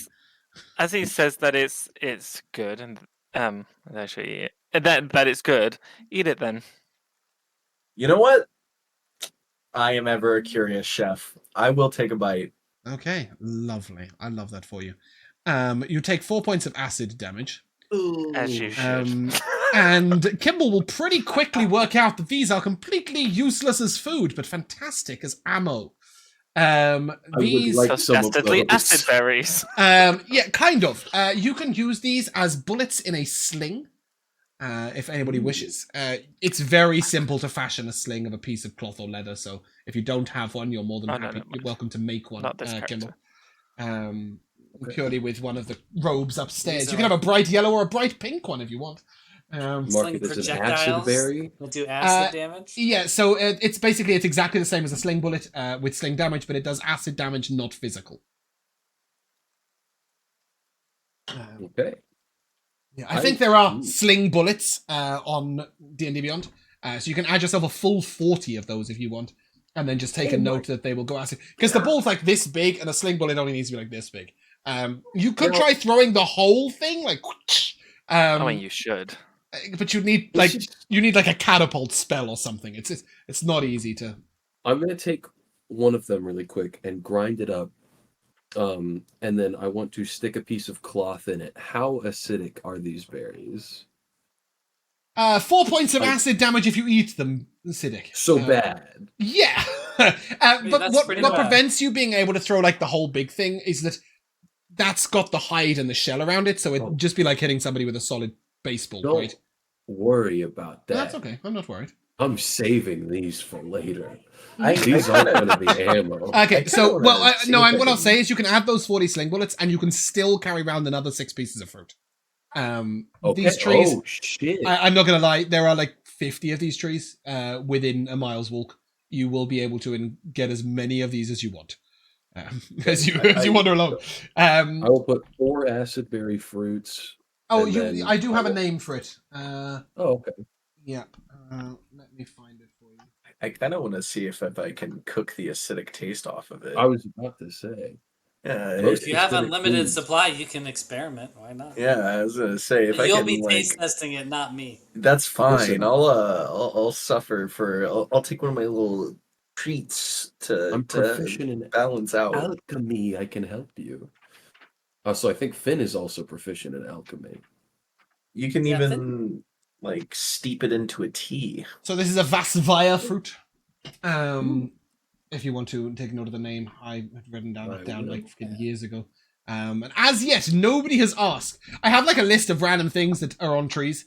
And until our Critter Chronicles campaign, nobody's asked me what's hanging off the trees. So we haven't got them. But there is a large list of things you can get off of trees, should you wish to investigate any further. At this point, as you are eating, grinding down fruit, headbutting trees, reading books, chatting about halfling adoption policies, Oliver will return. And Oliver quite simply imparts an image to Finn of a fairly squat stone building. And Oliver went into the door, or into the window, and looked inside. It was abandoned. And it's about a 10-mile walk. Is that are we gonna be able to reach that before dark? Yeah, easily. You'll get there about 9:15. We make that. Okay. So you can finish your meal up, Sounds good. and then have that little trek. As you walk along the once riverbed, the footing is muddy here. It's a little treacherous, but it's easier on the flat ground than it is on the hills, so it's better to squelch through the mud than to try and move through the sort of boggy terrain where there's occasionally big pitfalls of mud. You can follow Oliver in the sky, who will guide you. Kiara does seem to be falling behind regularly. Is she okay? Are you trying to ascertain that by looking at her, or do you want to have a word with her, or what's the thinking? I'll ask. I just can't keep... It's these boots. And she'll sort of lift them up, and I was told they'd be good for mountainous terrain and rocky terrain, but I didn't really have a bog in mind. And you'll see that she's got little spikes on the bottom of her boot as if for climbing, and they're just getting caught in the mud over and over again, and she's having to like yank her legs out constantly. So those boots were not made for walking, and walking is not what they do. No, indeed not. But I do have... You can have a D4 for that. I would appreciate that. I feel like we share a brain cell. I was just humming that to myself. I do have one idea which might help you out a little bit. Yeah. Anything would help, to be honest. Yeah. I'm going to take out... Yeah, that'll do. These straps of cloth from... Could I have taken one of the spare robes that just... I assumed you guys took at least 2 of them. Bright pink, dark yellow, or gold, dusky gold, deep brown, midnight blue. We'll do deep brown for now. Okay. And I'm going to rip off 2 large circular sections of one of the robe and then ask her to sit down for a second, and we'll take In some of the this? string that I have. Are you mad? Well, I mean, we're already muddy and covered in fucking water. Listen, I've do you got want wet to walk feet, or not a wet ass. All right, fucking put your legs up. It's fine. Give me a leg. She raises a leg and sort of leans, like sort of just leans precariously with her leg hanging in the air. She really doesn't want to sit in the mud. Someone come over here and help her up, and then I'm gonna wrap it around the bottom of her boots and take some string from my belt and then tie it off on one. Try to get the other flatten leg out the tied on boots. I like that.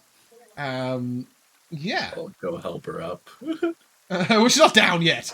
You can just hold her in place. Yeah, cool. So she fixes on one and then she fixes on the other, and she sort of... she starts to walk like... Have you ever seen those images when you put a sock on cats? Yeah. Or when you put post-it notes on cats. Yeah, she's very like wide splayed legs and sort of lifting her leg up like an idiot. But after a moment, she does sort of get slightly used to it. Dernick will gently inform her that she looks like an arse. But she is making progress. And she will somewhat reluctantly thank you, Kendall. And then as you guys see Oliver crest upwards, owls don't really take much note of how many ups and downs hills you have to do. And starts to fly over a fairly steep upwards hill. Does anybody have anything that will aid them in the climbing of this hill? As it's a pretty steep gradient, and you see where I'm going with this? Is it those spiked boots? My oh my, do I have an easy way to climb hills? Oh yeah, what do you got? Not having to actually climb it makes some. Oh yeah, you're just going to teleport. Sure. Does anybody have any way of helping everybody else climb a hill? I have a way. Oh yeah.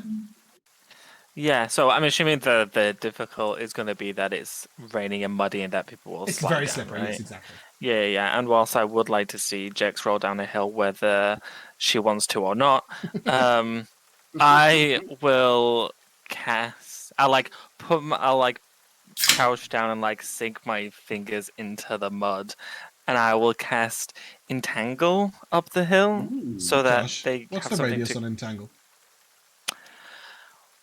How big is this hill? Yes. How big is Entangle? I asked first. It's 10 foot, isn't it? It's 20 foot. Okay. 20 that's- foot radius. Yeah, 20 foot radius. Is that right? Somebody Yeah, wants to, 20 like, 20 foot feet? radius. Okay, so yeah, 40 feet. That's almost enough, actually. You can focus that on the larger part of the hill. People are going to have to scramble up the first bit, but after that can then walk on the Entangle to make the area usually difficult terrain, but actually give it lots of things for you to grip on. What does it look like? Is it like spikes coming out the ground, or...? No, so as he yeah. sinks his fingers into the mud, you just see these very healthy green looking vines just sprout and cross over like a net, I guess. I like that. Dernick sort of looks at it. Mighty fine magic you've got there. And then he will offer you the 4 pittons he bought. He only bought 4. He didn't buy a full climbers. This gives me a really good idea for a crossbow bolt. Gonna note that down in my head. Cool. Does anybody have anything else they want to add to this trek uphill to make it any easier? I have rope, so we could Yeah, if you want to give me the rope, I'm already at the top. I can just hold on to it. Yeah, that would be fine. Okay. And you can he can hold it at the top, and people can use it to help Just to pull clarify- themselves while they climb. Just to clarify, Kensidon, I've just used my clone to teleport. Can you tell me exactly what resources it expends and how that works? A bonus action. You can manifest the echo at will throughout the entire day. Bonus action to summon it, and I can keep it up until it's gone. Okay. And you can do that as many times as you like during the day? It is the bonus action. That is it. There's no limits. Cool. Fantastic. Pretty nice. Now, yeah, damn, that's pretty fucking good.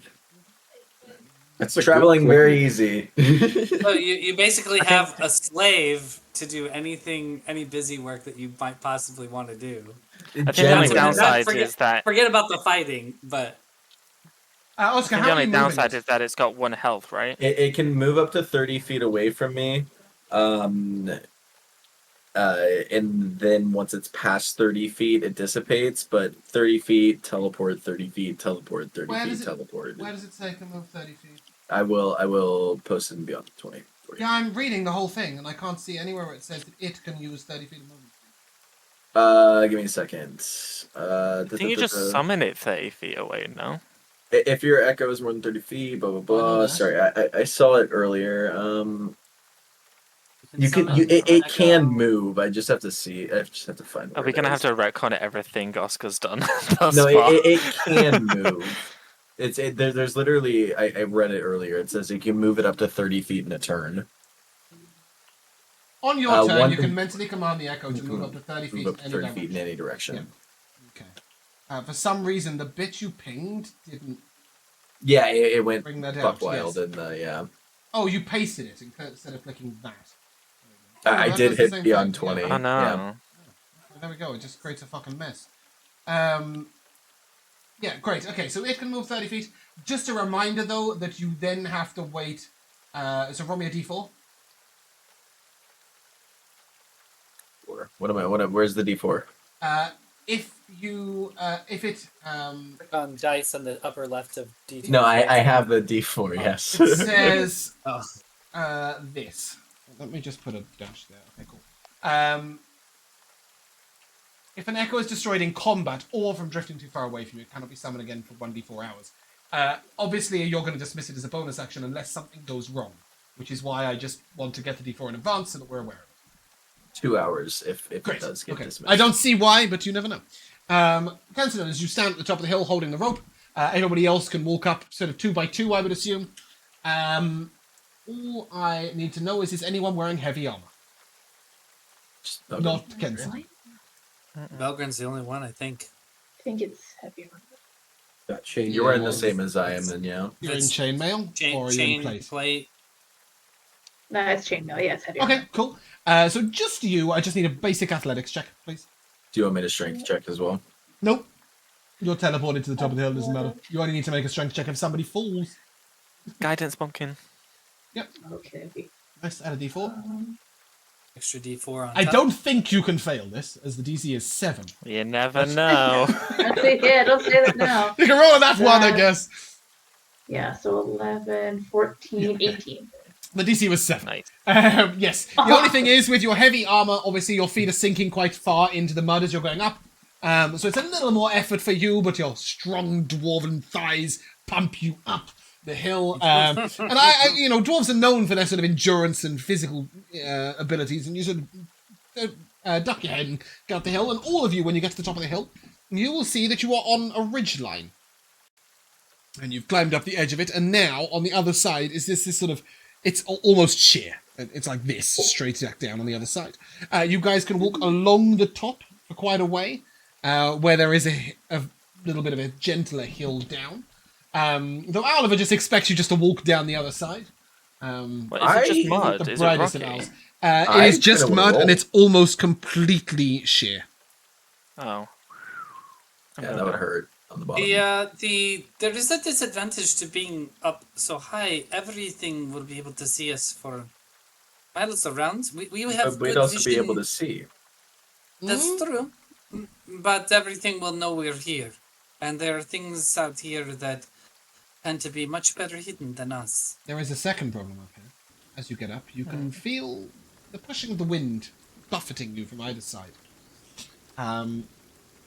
You're going to need to walk along a fairly narrow ridgeline for approximately 400 feet, and then you can work your way down the hill. Otherwise, you can just take a flying leap down a 70-foot drop. It is totally up to you. But those of you who want to 70 walk the feet. ridgeline, how are you doing so? Anything to aid you? Well, first off, are we splitting up? Is the first question. It's a horrible idea. I think that's a bad idea. So we should all decide to go all one way, or all the other, and try to Yes. find a successful way. Well, to do if that. somebody wants to leap down, then I would love to witness that, so I don't mind you splitting up. But in general, no. I would suggest that you either all walk down the ridgeline or decide to all go back down and find another way around. I have a different idea. Mm-hmm.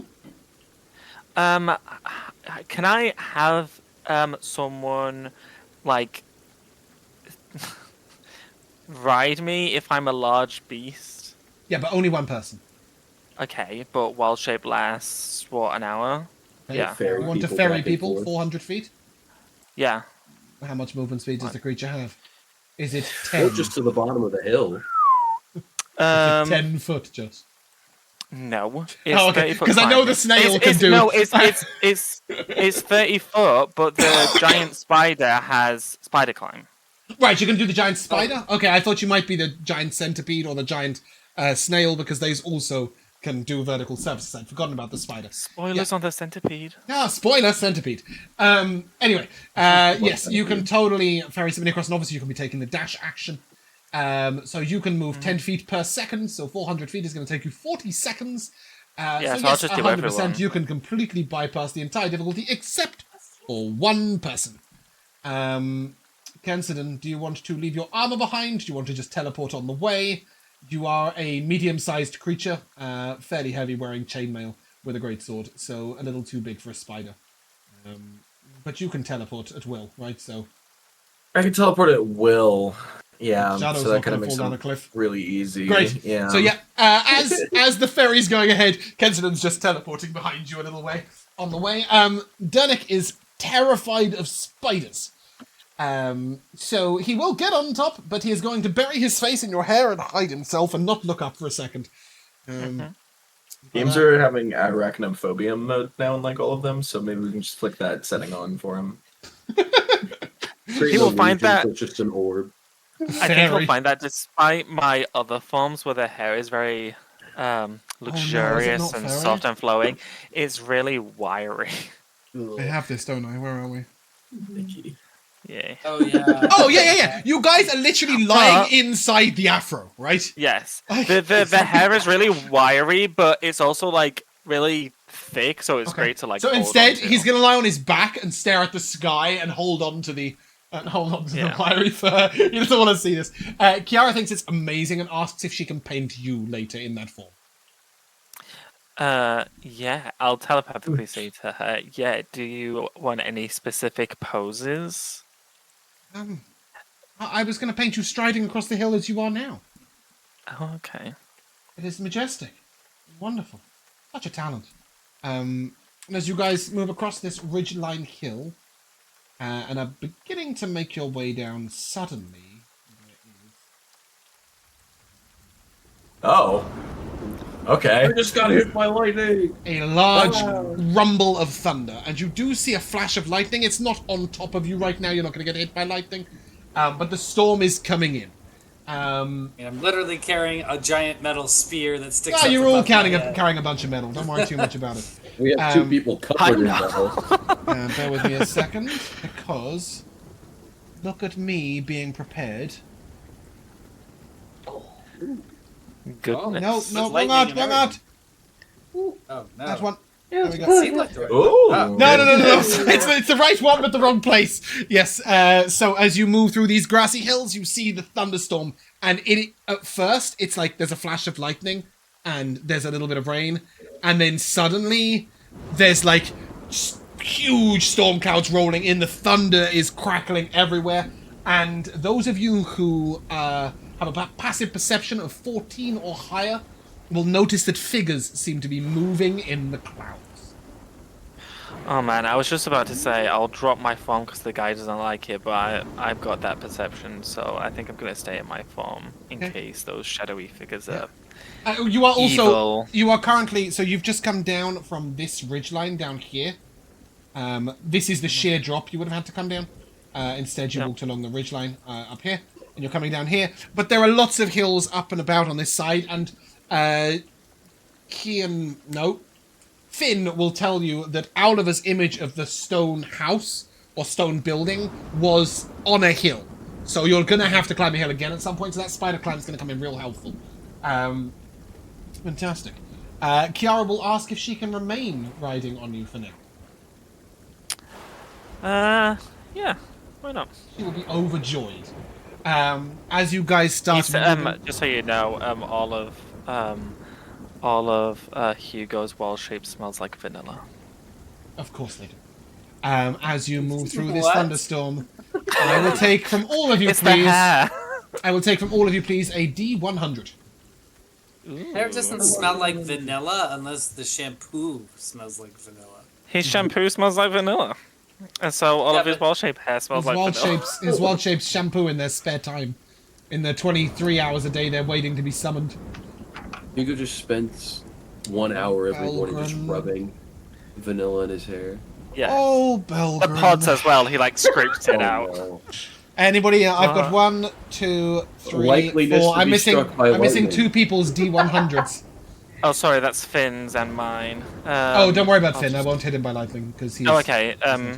Then Oh. mine's a 74. Belgrade, no. Belgren, you take 9 lightning damage. This is not from Okay. being struck by lightning directly, because that would do way more Thank damage than you goodness. could cope with. Yeah. However, the crackle of lightning sort of bounces off the hills and trees. And as you're coming down off the hill, the lightning cracks into a stone pillar next to you and sort of jumps onto your arm, and suddenly your whole metal armor sort of jolts you with lightning. And with a beautiful image of Belgren with hair up in the sky, we will take a very short break. Be right there. Hello, hello, and welcome back to the rain. So, stand ye upon the open plain. You reckon it's about 2 or 3 miles to where Oliver declares this shelter is. Are we just going to sprint through the last bit of the storm, going as fast as possible? Or are we going to take our time and pick our footing and accept that we're probably going to be okay, as Belgren is currently a bit electrified? What's the plan of action? I think we should run. Sarah hasn't looked scared, but she looks freaked out, especially after the lightning strikes and Belgren gets charged up. She's Well, how does definitely Belgren feel about that? hurrying her pace. I was making a reference to Miller before. Do you guys remember Yukon Cornelius? Oh yeah, No. Lord. Okay. I'll send a picture. from Sorry. the Rudolph the Red-Nosed Reindeer Yes. animation thing. Yeah. Yukon Cornelius. I haven't seen it since I was like 10. I was thinking, not with that. I'm with the strike of lightning. I am seconding Kimball's idea of just let's just get the fuck out of the Okay. open area. So as you Why not? start to run... sorry, Kenton, go. No, I said why not? Let's run. Okay. As you start to run, is anybody here proficient in athletics? Kenton, Belgren, I believe I am. Jax? Yeah, I'm- I thought so. I'm not, but I'm not affected You're a by spider, I'm not bothered by you. non-magical. Yeah, you're a spider, not bothered by you right now. Kiara's riding you, so Kimball, not proficient in athletics? Oh, Are you proficient in Acrobatics, acrobatics? so- Yeah, cool. Okay. So I will take from you an athletics check. Straight athletics check. And This- our good friend Dernick is going to make an athletics check. Why did I have roll rolled. 2? Holy shit. A 17. Both you and Dernick got a 17. That's good. So the group begins to run sort of single file in a line. You will note that Finn is falling slightly behind, but I'm sure he'll be fine. No checks for Finn. We're not going to hit him with lightning. I need D100 from everybody, please. Come on, baby. There roll are going to be high. 3 of these. Damn. Oof. As we're running Ooh, as we're running sprinted. along, As we're running. I'm gonna as we're running along, I'm just gonna telepathically. Well, I'm looking over at Belgren and Homer with like the tips of his like hair and beard are like singed. There's like little bits of smoke. I'm just gonna telepathically like say as we're like scurrying along, "Are you okay?" I'm gonna have to get in front of some sort of reflective surface and check on my hair and things. But you're feeling okay. You're not Yeah. like dying. Okay, cool. I'm glad that's your only worry. It's how you're Yeah. looking. You just hear like a spider giggle as it like hisses slightly in your mind. Can the spider roll a D100, please? Yeah, I got 26. Cool. Okay, Cancidon. Hey, me too. Twinning. You take 7 lightning damage as a spark of lightning sort of hits the end of your sword and then runs all the way up and sort of jolts you in the back and throws you forwards almost. As you continue to Shortcut. as you continue to make this journey, you guys sort of bend round the corner, and you can see this sort of long, gentle gradient uphill. And at the end of this hill is the you can see this. This building is a lot bigger than Oliver had made out. It looks to be a sort of large, squat building, perhaps even a barracks. It's big enough for at least 30 people. It is big stone building, and it's got an open front. Sort of, if you imagine you've got a wall like this and a curved roof, and the entire gap under the curved roof is open above the flat wall. As you guys come around the corner, I'll take a second lot of D100s, please, as you need to try and avoid the lightning. The meaning of Oh, there we go. Someone's got to get hit. Just don't roll a 100. I will tell you that for free. I got a 61. Okay, 1, 2, 3, 4, 5. That's everyone. Jex, that is 10 lightning damage. As it catches the tip of your spear, which is like a rod for lightning, and just shudders down into your boots. Jex, one of the effects of this is your hood is jerked backwards in the lightning. Do you just sort of yank it straight back up, or do you let it go? Oh, she immediately yanks it back up. Okay, cool. You guys get a brief view of what's underneath, and it's a snake. It's just jet Voldemort. black hair. There's no snake. It's not bald on top. No Voldemort on the back of your She's head. after the Philosopher's Stone. Sorry, I couldn't resist. You see her twin on the back of her head. And it's like, Whispering. She's been running backwards all this time. Yeah. No, and seriously, what color's your hair? Sorry, that is the one thing. it's jet black. Okay. She immediately yanks it up. Yeah. And you see it sort of this hair sort of almost goes outwards, like wide, like this, and then she sort of like shoves it back underneath the hood.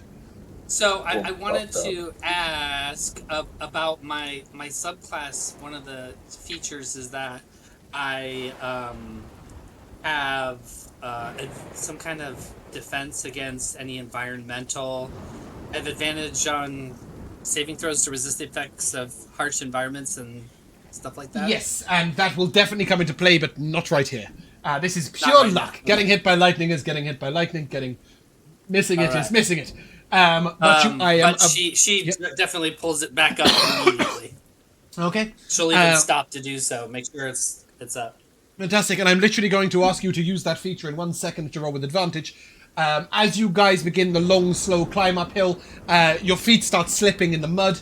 Anybody who ignores difficult terrain can ignore that. You do note that Kiara, riding on the back of the spider, is very glad that she isn't trying to deal with it with her cloth-covered shoes. But as you guys are sort of making your way up this difficult terrain, long, steady slope, suddenly a crack of lightning strikes a bunch of rocks at the top of the hill, and they start tumbling down towards you. This is a feature of the environment, so Jex, you can roll with advantage. Everybody else, dex saves, please. But I'm the coolest motherfucker on earth. I'm dodging these rocks by teleporting around. You will need to make me a dex cool. save, but it will look cool. To see whether you can time it right. Is this going to cause the frightened condition? Oh, I doubt it. Okay. 15. I am gonna spend my D6 for inspiration, I think. Okay, cool. Deal it out. Let's see what it says. Let's see what it says something about weathering the storm. Hardship prepares an ordinary person for an extraordinary destiny. Jex, you rolled an nat 20? I did. Who rolled lowest then? What did I get, Josh? Oh wait, I gotta roll. I'm still. actually gonna throw my D4 out there as well, just in case here. I'm not trying to look like a fool. Minus Okay. 3.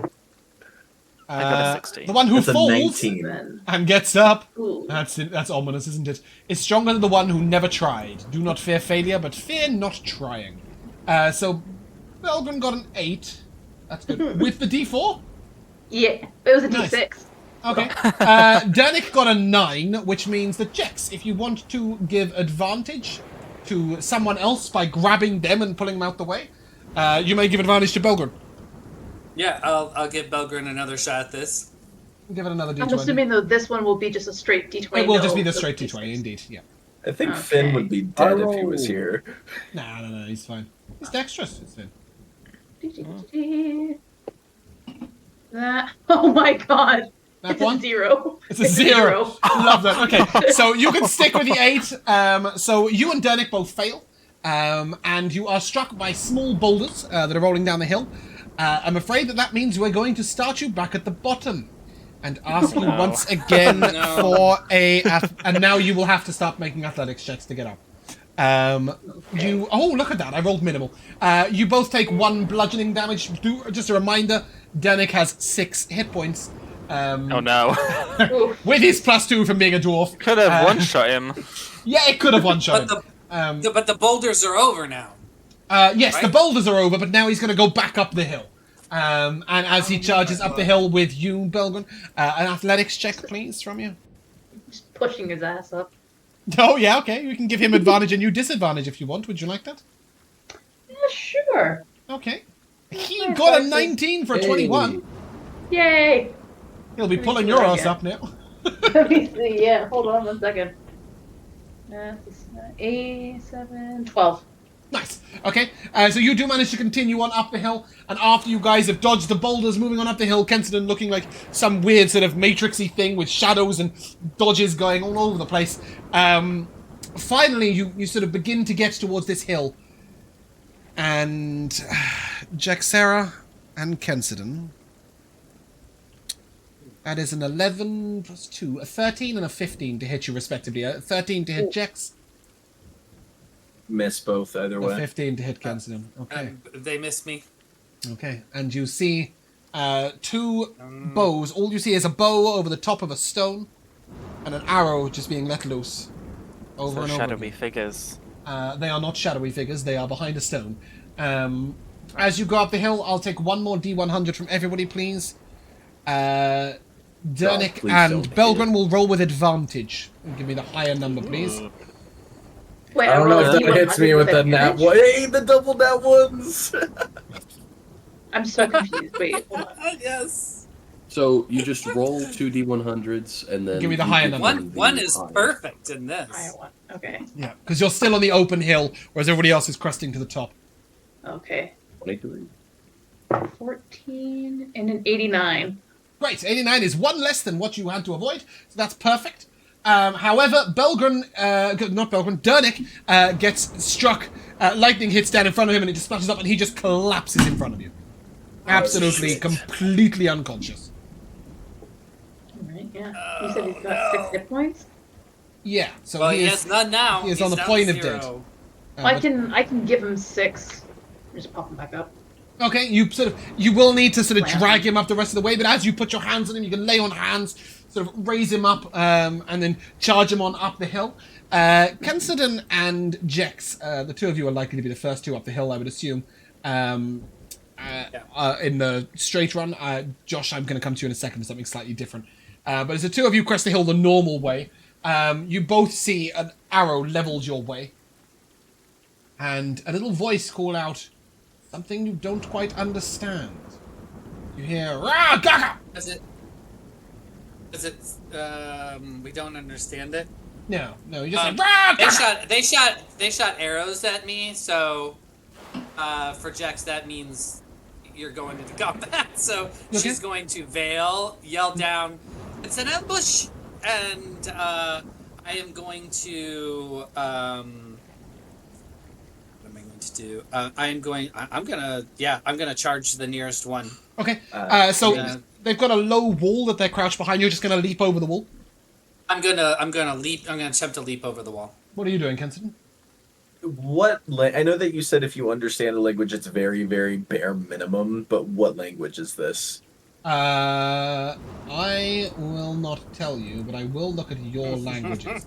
It's It is probably not one of the ones you speak. Good. No. Okay. I'm 99% sure I outruled. I wouldn't have let anybody take this language anyway. Okay.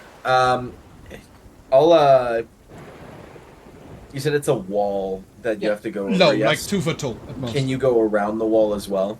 You could, but you'll have to go a long way to the east or west. The wall is like the length of the hill. It wasn't for me. It was for. But I'm gonna have my shadow or my alternate version of myself follow behind Jex, and I'm gonna go to the where the other arrow came from. Okay, so both of you jumping the wall, are you, or jumping onto the wall, or what's he thinking? I'm jumping over the wall. Okay. I'm gonna try to hurl it. I'm also going to, like focus my energy on my spear and make it light up. Kind of as a distraction, so that I'll like wave it as I leap over. Okay. Try to distract because I know a shot's coming. So. And as the two of you leap up onto the wall, you'll see two goblins, sort of cowering down behind the wall, and they were firing completely blindly. However, Hugo, as you are striding up the hill much more easily in your spider form, Kiara calls down to you to let you know that there is somebody on the roof of the stone building. With a staff in his hand, and he looks like he's casting something. The roof is on fire. Is it? It's about to be. Can I jump up on the roof? Yeah, 100%. Yeah, You can spiders climb are up the scariest wall. when they're jumping you can at you can people. sort of jump and then jump up to the wall. And when you get up there, you see what looks to be a goblin shaman. He has a string of strange bone skull things around his neck on a long black string. Over his face is what looks to be the bone skull of a goat, perhaps, or some sort of other creature like that, with little horns. And he's chanting rhythmically and banging his staff on the ground. As you leap up, what are you doing to him? Murder. Just a bite straight away? I think. Well, as before I jump, I will tell her to stay low. You feel her lie flat and hold on. Yeah. As I jump up there before attacking, 'cause I don't know what he's doing. I will telepathically ask him what he's doing. He doesn't stop his casting. Then I'm launching. I will. Yeah, I'll bite him. Okay, cool. Jex and Cancidon, as you get up to the top of to the stone wall, you see behind the wall in two different places an archer, and a little way behind that, about 4 or 5 feet, is a goblin who's got their back to you and has their arm in front of something. They seem to be sheltering it. Do you still stab your individual archers? Well, are they still I see what pointing they're arrows sheltering? at me? Yeah. They're firing the arrows. They're not even looking over the wall to see what they're firing at. They're just firing arrow after arrow down the hill. So they haven't even noticed us jumping on top of them? Nope, not yet. They are still just... I'm gonna land in front of this goblin, and I'm gonna see what his reaction is. If it's to continue to fire at me, He takes the or bow and he sort of points it up towards you, and he just holds it. He doesn't actually fire the arrow. He just aims it at you. I'll put my hands up. He'll shoot you. He'll shoot me? Yeah. With advantage because you are standing still. He was waiting for you to stand right still. there. I'm literally right in he's- front of him, James. He fires point blank. Don't worry, it's a 9 to hit. But you can see his hands are just lets go of it. You're not actually sure he meant to fire the arrow or whether he just sort of panic let go. I'm gonna grab my sword and the I'm arrow gonna just give him thunks 1 into your second chest to and see if falls he down. tries to grab another one. He's gonna sort of try and roll to the side and pull another arrow out. Before I ask you what you do, Jex, as you crested the hill, you see an arrow whistle past your foot as you crest the hill. That is an 8 to hit Kimball. Oh man, it misses. Close, right? Yeah. I leap up on top. I see that he's shooting blindly, right? Yes, and then behind him is Oh. a goblin with its back to you, sort of So- sheltering something.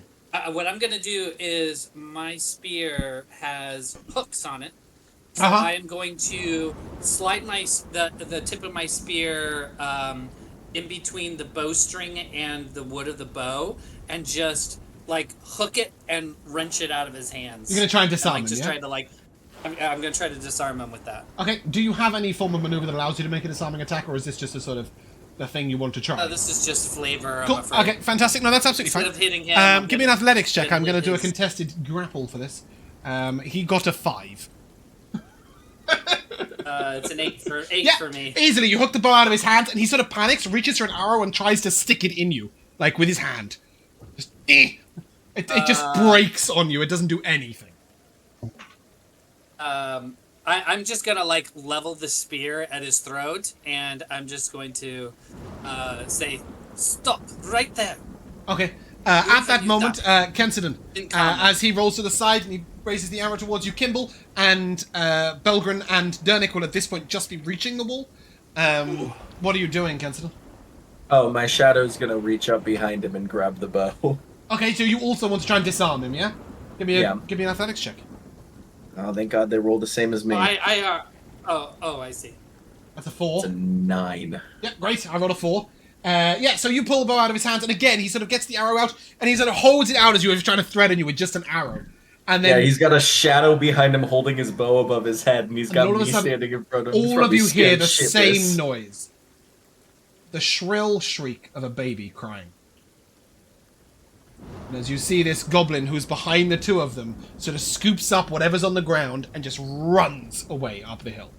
The two goblins stand still, they pull out a little dagger, and they are prepared to fight you if you try and pass them. I'm just gonna point towards the one running away, and I'm just gonna step to the side and let him run away if he wants to. Okay, Jax, will you do the same?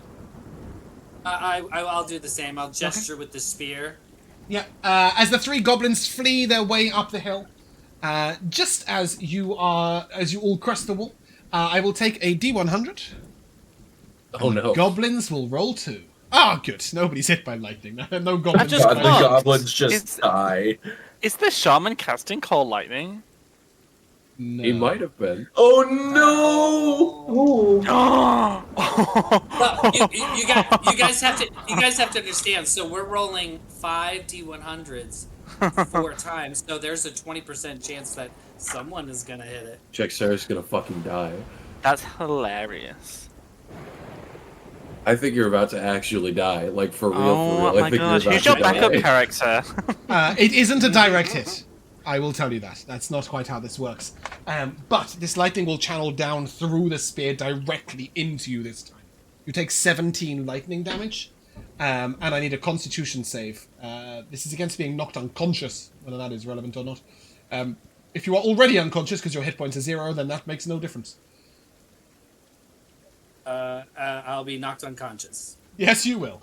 You see Jax just sort of like, lightning comes down through and she lights up bright blue and then just passes him. However, Hugo won't notice this because the spider is going to reach forward and you're just going to bite the shaman. Yeah. Okay, cool. You bite the shaman, you see him sort of go rigidly stock still and topple sideways, and then you just see somebody lean up over the edge of your spidery back and hit him around the back of the head with some painter's supplies. As Kiara is really quite enjoying this ride. He will then tumble to the side. He is completely dead. Wait. Did she say anything when she does it? She's like, "This is rouge." Yeah, and she'll just sort of go, and take that! And smack him with a painter's supplies, and he tumbles off the edge of the building, rolls down to the floor, completely dead in front of Gensidon. We got Love that for adventure him. and training going on here. Yeah. After You do turn, and then you just see Jex completely passed out unconscious on the floor. I'm just gonna grab Jax and throw her over my shoulder to bring her Okay. into the building. And you're going to rush into the stone building? Yeah. I want to go after the baby. Oh, Alright. That's violent. Well, someone's got to go save the baby that the goblins kidnapped. Right, is that I'm pretty sure it's a goblin baby, but okay. Oh, is it? I don't know that. It's just a baby crying. I No, don't but know that okay, it's a baby Josh, goblin. No one brought a baby into the Untamed Lands to get I it don't know what they kidnapped. would. I don't know why they would kidnap a baby. For a second. I don't know that. I don't know that. I just How no, would I you know don't. that? You don't. But I just No, love no, the. no. I just love the No, line. he's I'm right. gonna go after the baby. You're gonna kill a child. No, okay. So you can sprint along on your spider, and you will quickly see that it is indeed a goblin child in its mother's arms. Oh, then I'll let it go. Okay, cool. And you see them fleeing. Or do I? You see them fleeing alongside the hill towards what looks to be a little goblin encampment a little way to the east. A little way to the west, sorry. There's a small I see. encampment with like little sort of sticks around it. You can tell that's where they came from. Wait, In this world, are goblins just evil? A goblin's almost always evil, yes, but not sort of Okay. like... Ah, what a weird discussion. They are evil, but they wouldn't attack you on their own accord unless they knew they could get away with it and or they were going to get something out of it and there was no chance they would die. Mostly goblins are cowards that follow orders. I see. Wait, Okay, cool. Just That being said, you they know. are Ask innately him- evil. Yes. Ask him We if don't they really know have much in Shank. the way anymore. Ask him if they know Shank. Oh, do they know Shank? Shank is the goblin who was giving information out that the halflings asked you to look for in your quest. No. Spider is not going to ask them anything. Kiara sort of almost like tries to drive you. She's getting quite into it and she tries to steer you with her. So her hair. And it's like, You know, their Jax, hair like the Jax is fucking passed rat. out! She got hit by lightning! I know. Ken's taking care. Ken's Okay. taking care of her. Oh, okay. Well, we should... You don't want to attack the whole goblin encampment on your own, do you?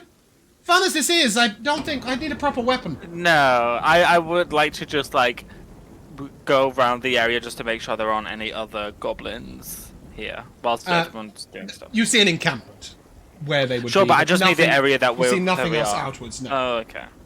Okay. Then I'd like to go check on this shaman's body. Well, I'll okay. leave her here. Do you in the want to... building. You're going to go back to the building, yeah? Yeah. Okay, cool.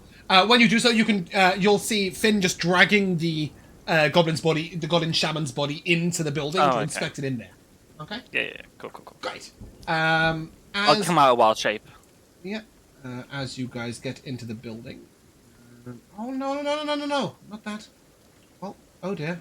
Okay, there that goes. Come back, please. Oh dear. Good. That is a great. That's a great gift. That's amazing. I do love that one. Oh my god. That is great.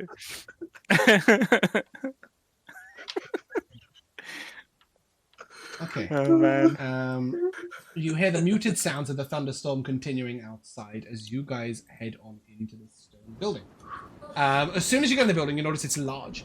But also there is a very brief sort of sensation of almost being tested.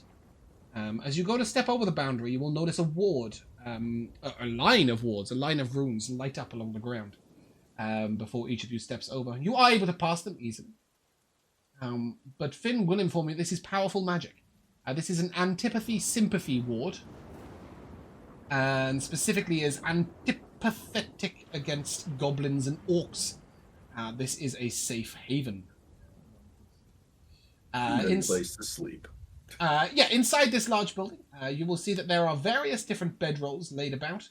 At the central room is a sort of large sort of space for supplies. And you will see that there are some medical supplies, some bandages, there are weapons leaning up against the walls.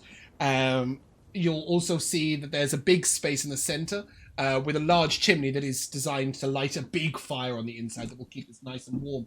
Although there is a thin layer of open air all the way around, just under the curved roof, you would note that that is mostly for being able to look out.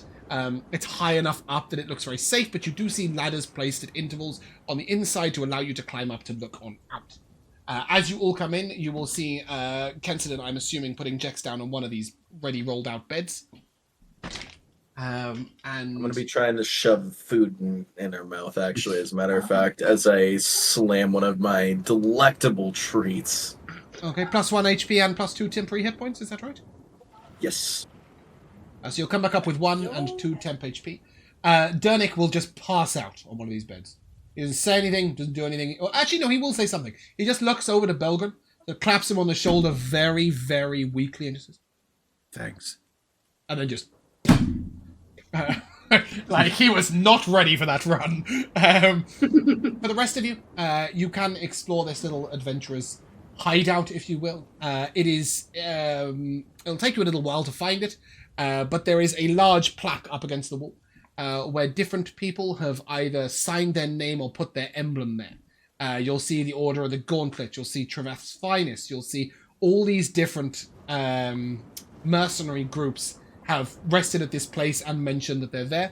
And then there's a big sign that says in about 20 different languages, please try and restock anything that you need to take when possible. Whilst these are meant for everybody, stocks can be depleted. Please don't leave the next person desperate. And there are then some details on what's available. Inside these cupboards, there are 6 potions of healing, should you need any of those immediately. There is enough food in terms of dried rations for 3 days in any direction. There are lots and lots of large filled water skins. You don't need those. It is shitting it down with rain outside. You'll go and use a rain collector. And you will notice they do have some rain collectors stored up next to the wall if you do want to put them out and collect the water. If you want to drink the water and then refill your water skins. You'll also see basic meds like bandages, needles, threads, all sorts of things like that. And there is a very, very large logbook. Whoever turns to the last page of the logbook will note that somebody mentions that the goblin encampment is being rebuilt down the hill once again. We're not currently strong enough to attack, but they should be dealt with as soon as possible. And this is signed by the Green Knights, a small mercenary troop with not much reputation. Prior to that, you'll see somebody saying that they saw a strange creature, almost 20 foot tall, with huge bat-like wings and large bare feet. They saw its tracks and caught it flying through the storm. Best to stay away, it says. And that is notice like, from the knee breakers. Does that look like the tracks that we found? Exactly that. Large, leathery wings, almost giant size. In brackets, it does say demon, ? But as the storm rages on, who's bothered by the cold? What are you doing? Are you lighting the fire? Oh, Jaxera's like coughing as Considered like shoves food down her. I don't really know which one of these bandages is good for lightning, but there is some burn salve. I think we all might need that. I'm okay. Yeah. Yeah. You notice, Kensidin, since you're so close, you'll notice that as she's coming to, she kind of reaches down, and you'll see that around her ankle, there is some kind of little metal circlet, and it looks like the conducting electricity made a large circular burn all the way around her ankle, and she's like, oh, that one hurts. And she'll kind of take some of the burn salve and like apply it to her ankle, but the circlet itself looks like it was maybe once a piece of maybe cheap jewelry. It looks like it maybe made of brass or some kind of cheaper metal. And there is what looks like a spot where there should be a symbol or some kind of sigil imprinted on the side. But it has been like completely like carved out. Somebody has taken some kind of instrument and obliterated whatever signet used to be there. But she's focused on the burn right now, trying to get that. Yeah, as I said, you will find burn salve, which will allow you to clean that up pretty well. Obviously, you can't replace it with burn salve, but perhaps Finn might leave a couple of the amaranthus sprigs that he found before that can be used to make burn salve, which is about as close as you can get. And then, it is about 9:15 in the evening. The sun is just setting. And just before I leave you guys to sort of freely roleplay, Finn will let you know that you should come and have a look at something. And Oliver was perched up on the gap looking out through the area. And now you can all climb those ladders and look out to what would be your southwest. Bear with me a second, I'll take us to the map so that I can point at something. Music's very quiet, isn't it? Okay. As you look out towards this mountain, you see figures stood upon the mountain, their arms raised high, as if collecting lightning bolts. These figures are enormous, perhaps 50 or 60 feet in height, with hands as large as houses. Giants, you'd assume, of the storm or cloud variety, celebrating this storm from the top of the mountain, seem ominous in the strange crackle and the deep mists of the rain. At first, you're not sure if they're collecting the lightning bolts or casting them themselves. But certainly this storm is either their doing or their joy. I'm not sure which. You might also be interested to know that if you were to look directly upwards, you guys will see that you're almost completely in the center of this storm. It's swirling around you, but there seems an unnatural small gap in the sky not far from where you are. Perhaps only half a mile to the west. You would imagine that's where that gap is. A reminder that the goblins' camp is to the southeast, so that is not over their encampment. It is something to the southwest. As you look over to the southwest, you do see a low-slung hill that looks like it would be directly under the eye of the storm. Whether that is important or relevant, you're unsure. Is there anything on that hill that we can see? No. Any structures? Nothing you can see at all. So, if Oliver gets struck by lightning, can he just He disappears and resummon you him? resummons him, yeah. Well Good then. to have him go look at it. Yeah. Okay, he will go, and it's out of looking through his eyes form. When he comes back, he will impart an image to Finn that is literally, this is a grassy hill. Nothing around it, nothing at all, just a hill. As he continues to circle, there does seem to be an entrance going underground, perhaps 30 or 40 feet to the west of that. Finn is not sure from the images of the owl whether that underground passageway would lead to under that hill. We have a map, correct? You do? You have a very shitty map of the Untamed Lands.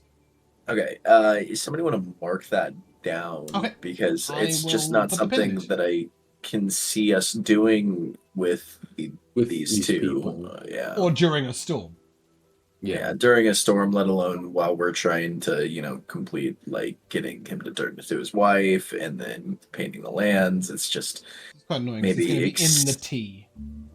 exceedingly large amounts of danger that we don't need to put ourselves into with them around.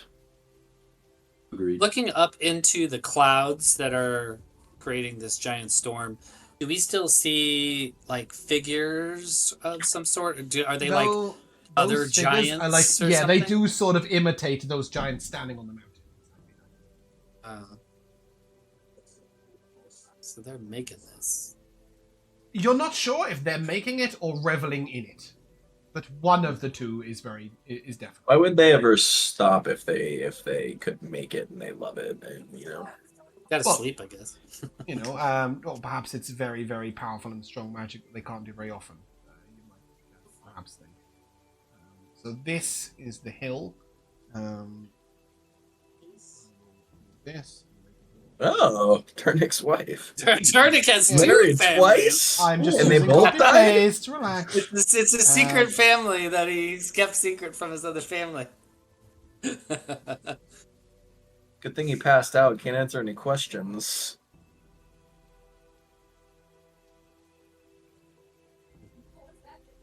There we go. Okay. I will also mark the goblin encampment. It's going to be marked Goblin Village, okay? Oh, that's a bit big. So,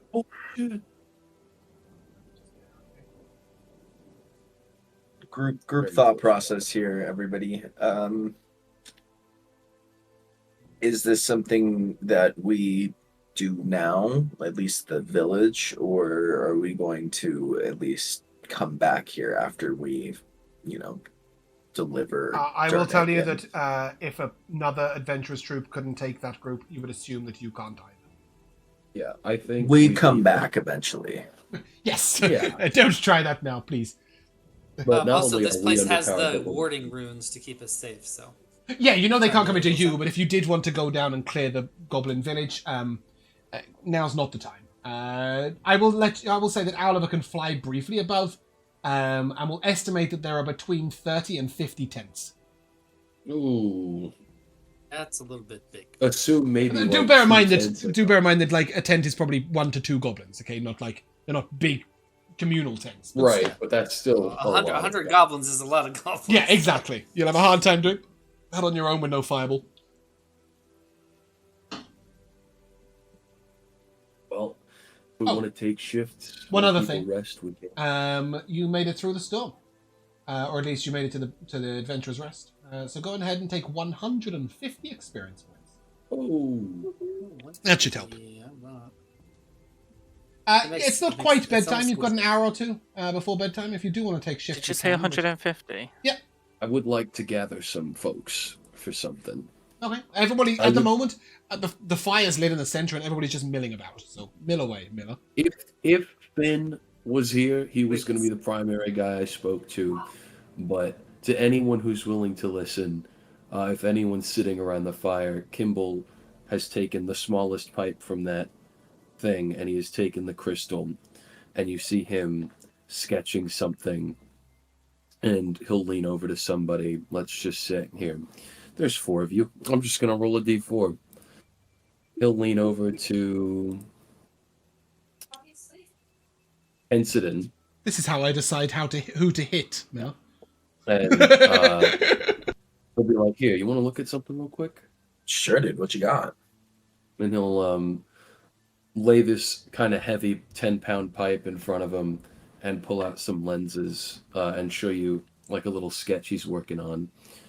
Now, for now, I've just been working on fixing up my crossbow, seeing what I can do with some bolts, custom make some things. But ever since we have been dealing with a lot of that. Yeah, well, I've gotten an idea. I don't know how to execute it yet, and you see the very, very, very rudimentary idea of what looks to be a long metallic firing apparatus sketched in very roughly into his journal. He's like, I don't know how I'd pull it off, but I've got an idea. Well, you rummage on those ideas, you collect your stuff, and you do the tinkery things that you do. If you need me to make anything, let me know. I can try. But Weirdly, I might ask, because some cooking skills goes a long way in... little bit known to, I guess, everybody here outside of Hugo, I also practice in smithing, so... Oh, I do too. Oh my god. It's crazy. We How did we never run into each other back home? should make some things together. It should be mentioned as well, actually, just in case you did want to craft anything here. There are some benches for crafting here. There's no forge, but there is a small anvil.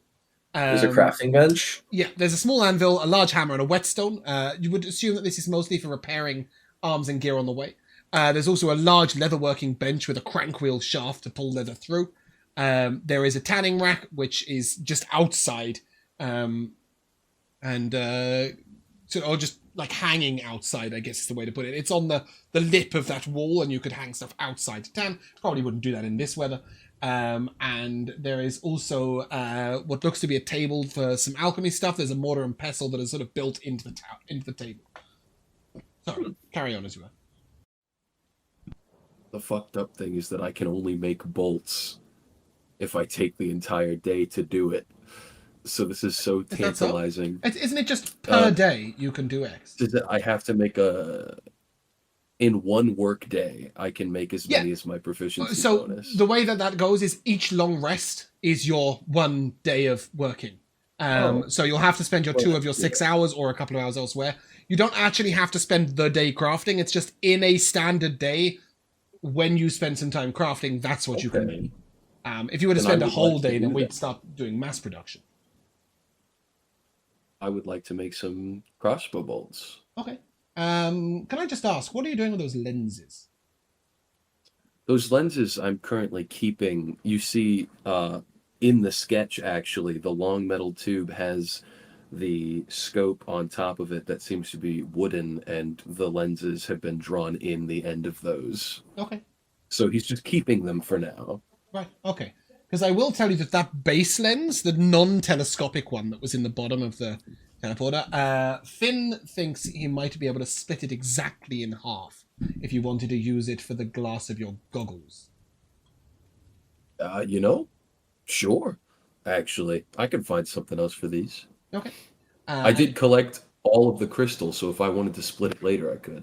Yeah. I mean, you've got the other ones which you can use for making things larger. But if you do take those two lenses and place them over your eyes, you'll notice they have some very basic magical effects. And if you were to sort of set them in a strap, you might find yourself with a pair of investigatory goggles.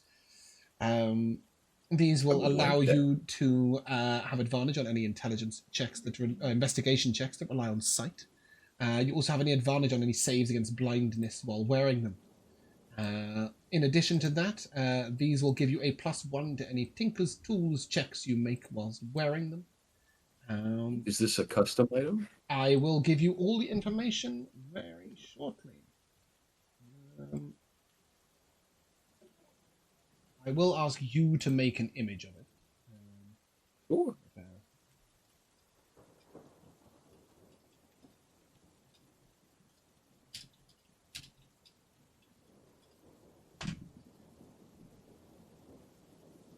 Hey.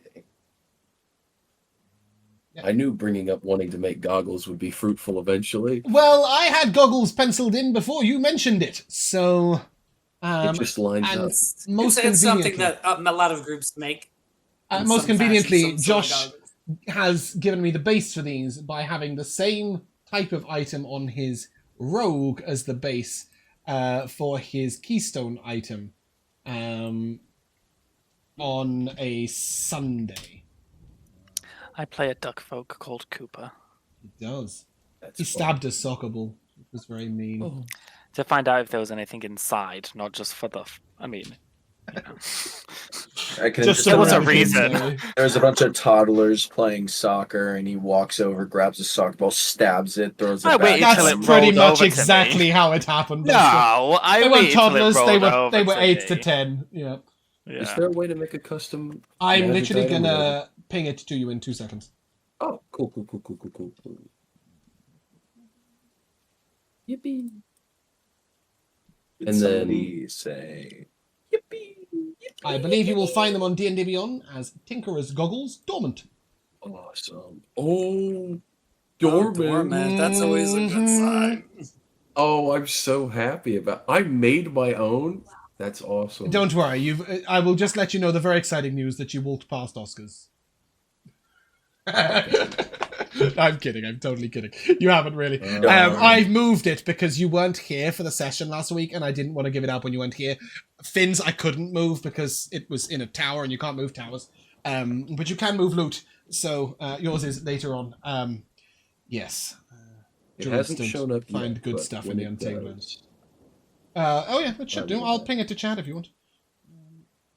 Just so that you can all have a read if you wish. Yep. They are an attunement item. All keystone items are. Of course. I would assume you will be attuned to it for the rest of your career. I would certainly hope so. Jex, I'm gonna give you a little tiny thing because you were so close, so very close. I will tell you that when you hook a target in combat, when you move them 5 feet, you will, if they fail the save to be moved, they will also have disadvantage on their next attack roll against anyone other than you. Okay. So you can sort of, if you're pulling them towards you, you can basically taunt them. Obviously, if you push them away, it doesn't really matter if they have disadvantage on an attack roll against you because they're not next to you. I But see. yes, I will add that Is to that going to the. be on? It will be you'll on the switch spear item? when you find out the other thing it does. Is the goggles of investigation? Sorry, what was that? These are the goggles of investigation. No, they're Tinkerer's goggles. Hasn't shown up yet, but it might just be a D&D. But the link on It's at Roll20 will Roll20. definitely work. Yeah, it doesn't mean Yeah, you can I add it to have his it character open. sheet though. But at some point before next week. Anyway, as Kensidon and Kimball discuss their crafts and tinker away, what else is you all up to?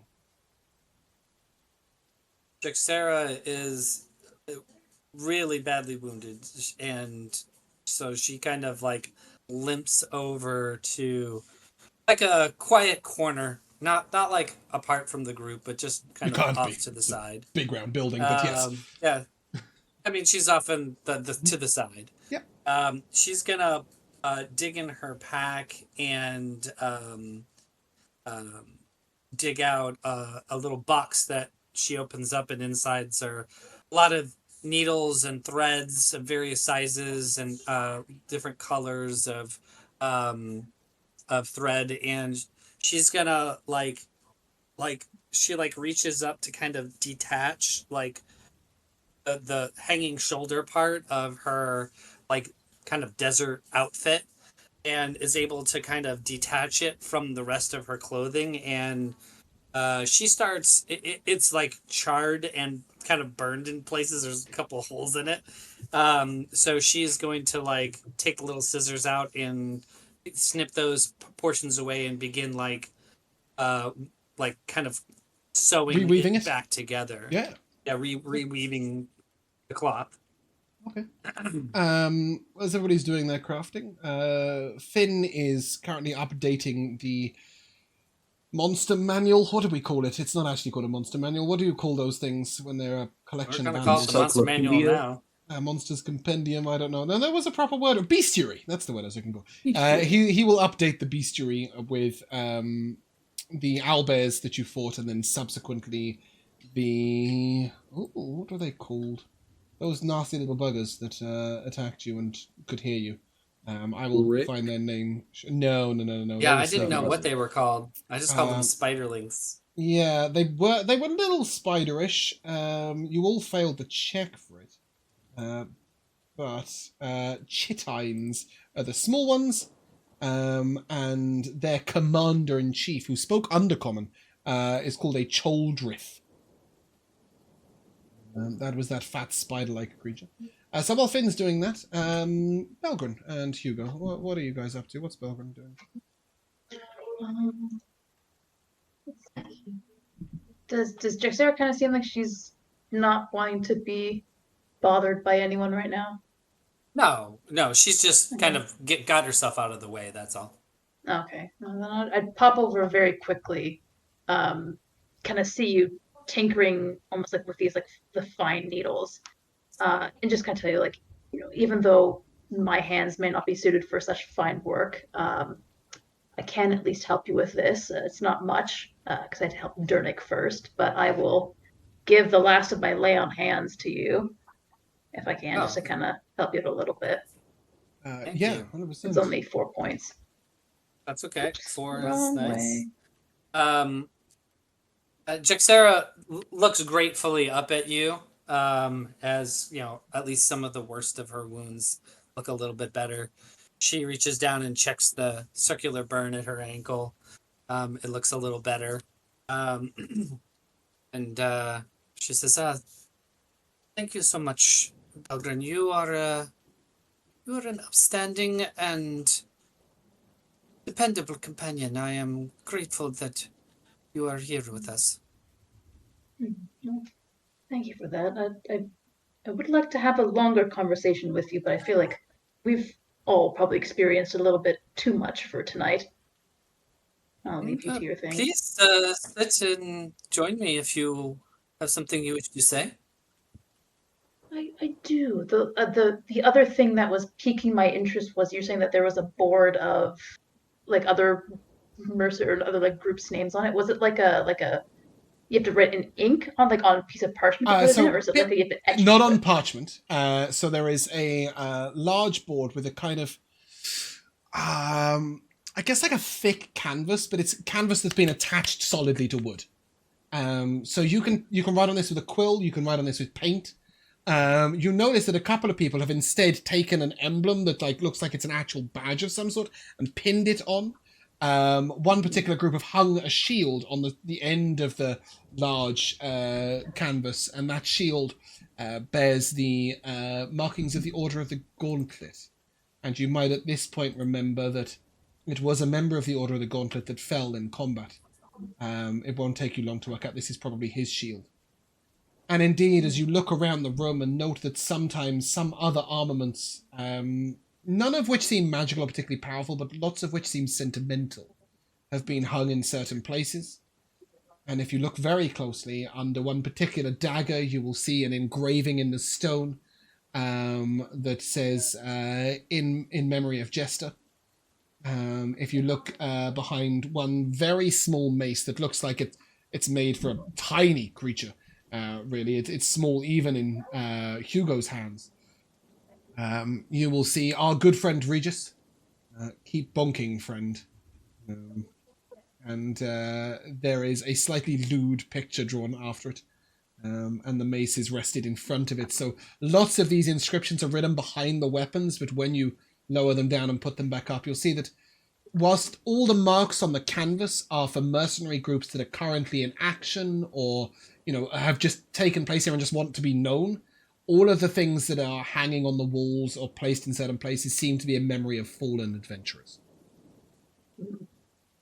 Interesting. You could put a spear there if I rolled a bit better. Jesus. Holy crap. Okay. But not dark at all, James. Well, it is, in some ways, it might be quite a nice thing if someone does die in the campaign to come back and hang a weapon. Oh, yeah. It's Well, I'm pretty sure someone's gonna go. sometime. Yeah. Sorry, But yeah. Jaxera will look up where Belgrin is looking up at the weapons, and she'll reach over and pat your hand, and she'll be like, "I am sure that we will not be finding your grand hammer there anytime soon." So I wonder. Sorry, it was people were they etching their own emblems into it as well? Like that was something that Some people have written more related emblems. to, Some people have literally just written, the Green Knights or Travath's Finest is just sort of elegantly scrawled in one corner. There are Or hundreds. Scrazzy was here. Yeah, they all seem to either be mercenary troops' names or emblems. Nobody's written any personal names on that canvas. It's all groups. Okay.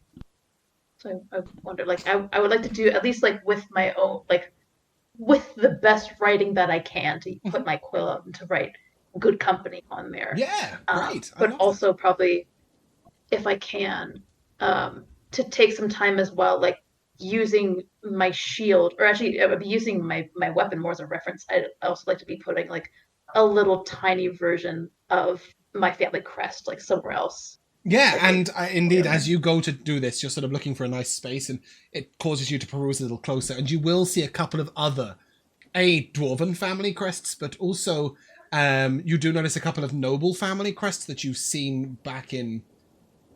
Oh, D4 to anybody who can tell me the name of the capital without looking at the map. Silver... Malik. Oh. No, wherever that place is, Silver something. I'll take us to the map so we can all laugh at me not knowing the name of my own capital. Silver Crest. Silver Crest, is it? Ah, Yeah. family crest from Silver Crest.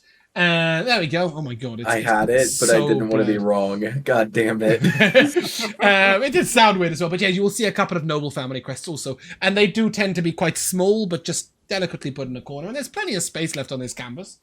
So yeah, you can 100% add your family crest. As you're working, Belgrin, Jaxera sees you doing that, and she digs in her pack and she takes out a long, thin wooden box and just kind of wordlessly hands it to you. And inside are fancy calligrapher's tools. So really nice. A nice set of quills and pens and even a couple of different color inks so that you can go to work. She just kind of quietly hands it to you. Yeah, and that means that you leave a rather well-made and blazoned good company upon the canvas. And then obviously your family quests. Hugo, what are you up to? I think since everyone's paired off, I'm gonna go over to Kiara, who said she wanted to paint me in my spider form. She would love to. And she has indeed already began the hill, the bottom of the hill, and the beginning of the sky. And she was just riding on the giant spider. It was one of the most amazing experiences ever. I never thought I'd feel the spirit of adventure like that. But I felt so powerful upon the back of such a mighty beast. And do you think some of these weapons that are not hanging up, that aren't special weapons, they're just supplies, right, for people to take? And it does look that way. Yeah, you can have one if you want. She is going to take a halberd. Like, does she become level 1? No. Something? She was already level 2, so that would be quite bad. Oh, okay. I bet she was just like a commoner. No, she's level 2 bard. Oh. Yeah, it's just none of her spells are in any way useful for even slightly combat-y things. Sure. She's a painter. But she will take this halberd. She's not proficient in it, but she's not proficient in anything, so don't worry about it. But she does note, she's sort of angling in, and she's imagining that from the back of such a giant beast, she could swing right down to the ground with the halberd, and that's the logic. She's gonna hoe creatures along the way.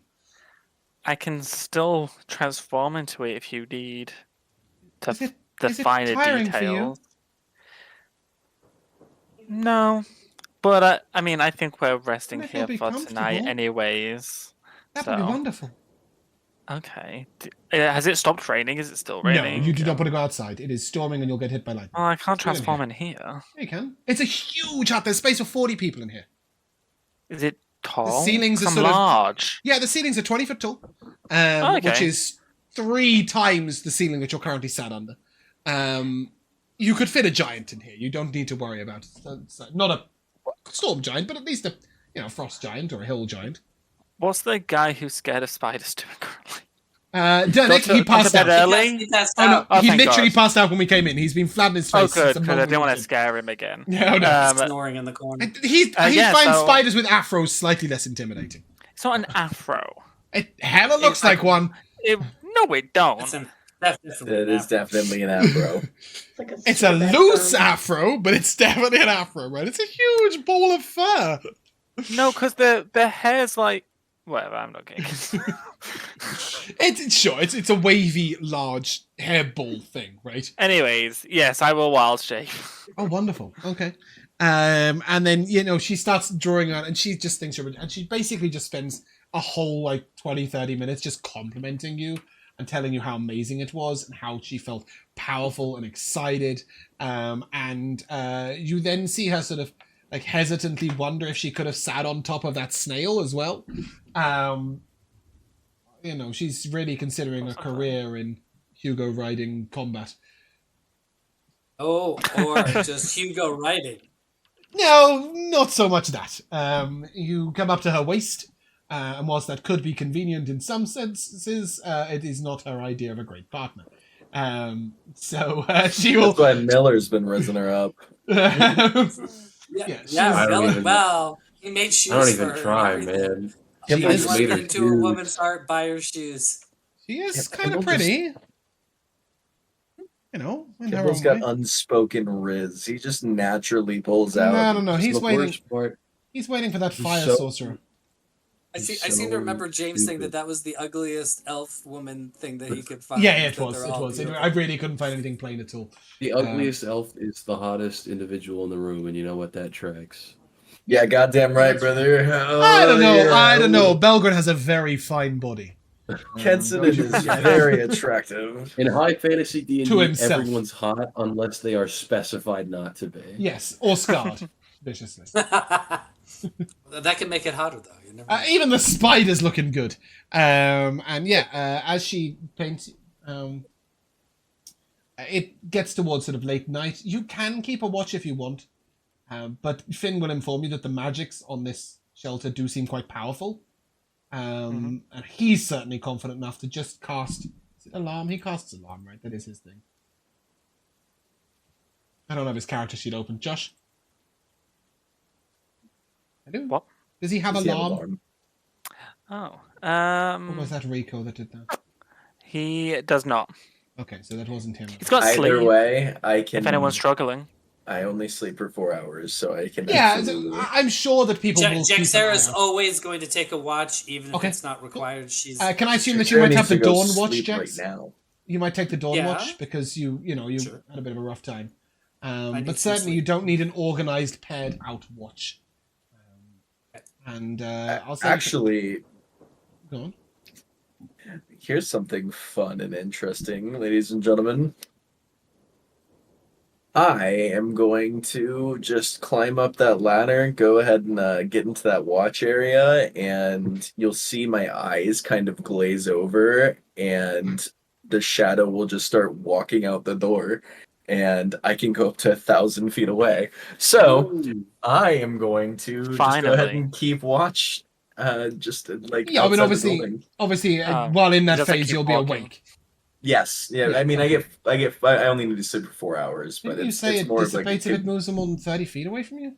if I am in the form of this, I become deaf and blind as myself, but I can go up to 1,000 feet away while being in this form. Oh, yeah, I see what you mean, right? Okay, so as soon as you come So it back to becomes you, like it'll a just... familiar almost. Yeah.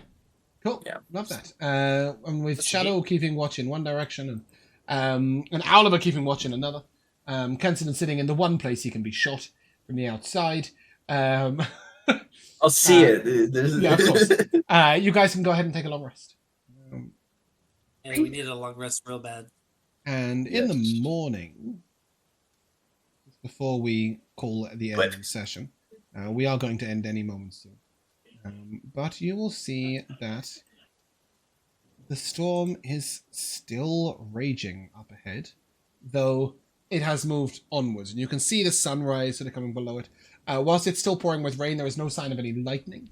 And you no longer see those creatures up on those mountains. And as you look far out to the east, so this is quite a long way away. This is the sun rising. These are those mountains that you're headed towards where Dernick's wife is, right? Or was, or once was, or where you need to go. Whatever. She's not actually there. That's all we need to know. But anyway, as you see the sun rise between the mountains to the east, it is going to be raining. And does anybody have Druid? Did you have Druidcraft, Josh? God, no. Oh, okay. Yeah, it's a shitty spell. I've got guidance and Thorn Whip. That's better. But certainly between you guys, you would be able to note that it isn't going to stop raining today.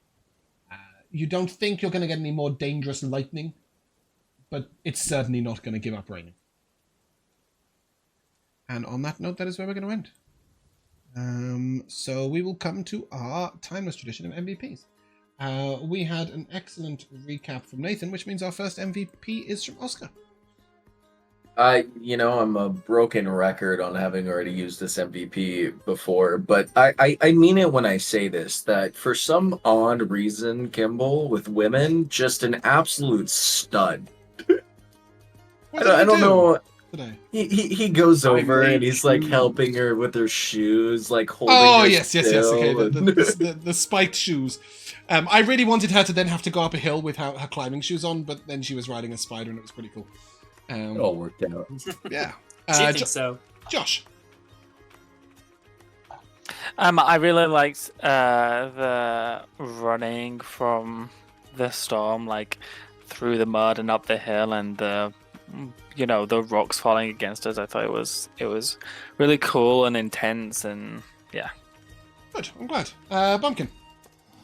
Yeah, no, I was gonna second that. That was actually what I was gonna go for. The dynamic of, like, we weren't in combat, but it was still very exhilarating. It's quite fun. I guess on a more comical note, there was two moments really just early on from Kensington, which was pretty hilarious. Like we're trying to have eloquent conversations, and I think the first one was just like, well, yeah, no, there's Belgrin. He hammers really great with that.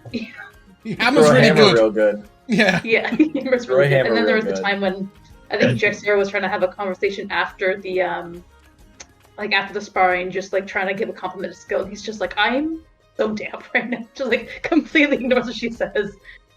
It's just like, I'm so damp. I don't know why that it got me a little bit. Yes. Damp with sweat. It's a simple Um, man with simple tastes. Miller.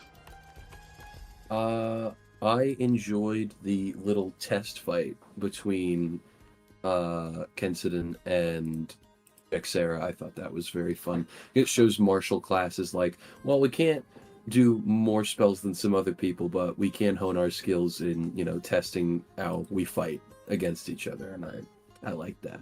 Yeah, I will say if you keep doing that, you might find extended benefits. Obviously, if you include Belgrin in that too.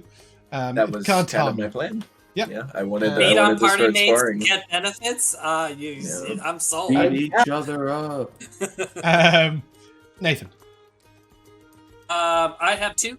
My first one is Oscar's. Those boots, I guess, aren't made for walking, and I guess That they was won't my be top doing one. any walking comment. And the one that personally tickled me was Josh's. I'm going after the baby. Yes, that did. I'm happen. like, everyone's reactions. Everybody's like, "Whoa, Whoa. this is dark. What is happening?" Just before I come to my MVPs, I've just remembered, Nathan, could you deal one of your D4s to the board, because we couldn't get you to get rid of it last week, Oh. and I can't remove it when you're not in roll 20. And how do I do that again? You just okay. So there's a little blue square with a 2 on it. Just literally click it and drag it onto the screen, There you go. and it will say the one who falls and gets up is stronger than the one who never tried. I'm sure we had this I one definitely earlier. fell. It's the one that I played earlier. Yeah. We That's had really weird. that one earlier, yeah. There's like 40 of them. I'm really surprised that there were enough to like cycling already. Do not fear failure rather than fear not trying. Thank you. Marvelous. And I have given out a couple. One of them was for my MVP, which was Miller. There's a telescope upstairs, and he goes, "All right, I'm going to take it apart." All right, fair enough. You do that. Just out of nowhere. But I also really liked both in the Wizard's Astrologer's Tower, and then later in the Adventurer's Safehold, or Adventurer's Sanctuary, sorry, which is what this place is called. Bumpkin, or specifically Belgren, taking an interest in sort of the history and the meaning of it all, and sort of a bit of the past and a bit of the lore, and I think that's a really nice touch. It's very dwarven as well. They're always interested in, like the stones and the meaning of the building, and where did it come from, and why is it there, and who built it, and why do they build it, and who are these people, and what's their stories and their ancestry and stuff. And I really enjoyed being able to share some of the lore that's on the wall with you, in that sense, with you taking an interest in it. So those are my 2 MVPs, and I did give out inspirations for both of those. Also, just a reminder, Miller and Bumpkin, please deal your exhaustion cards out to the table. You are no longer exhausted. Jex, you got one, but you also lost it immediately with a night's sleep, so it didn't matter that you went down. Yeah, cool. Taking that from you, and taking... Ooh, how did you get it all the way down there? Taking that from you. Yeah. Thank you very much for a great session, guys, but that is where we're going to end. So if you guys would like to say goodbye, Bye. we shall see you soon.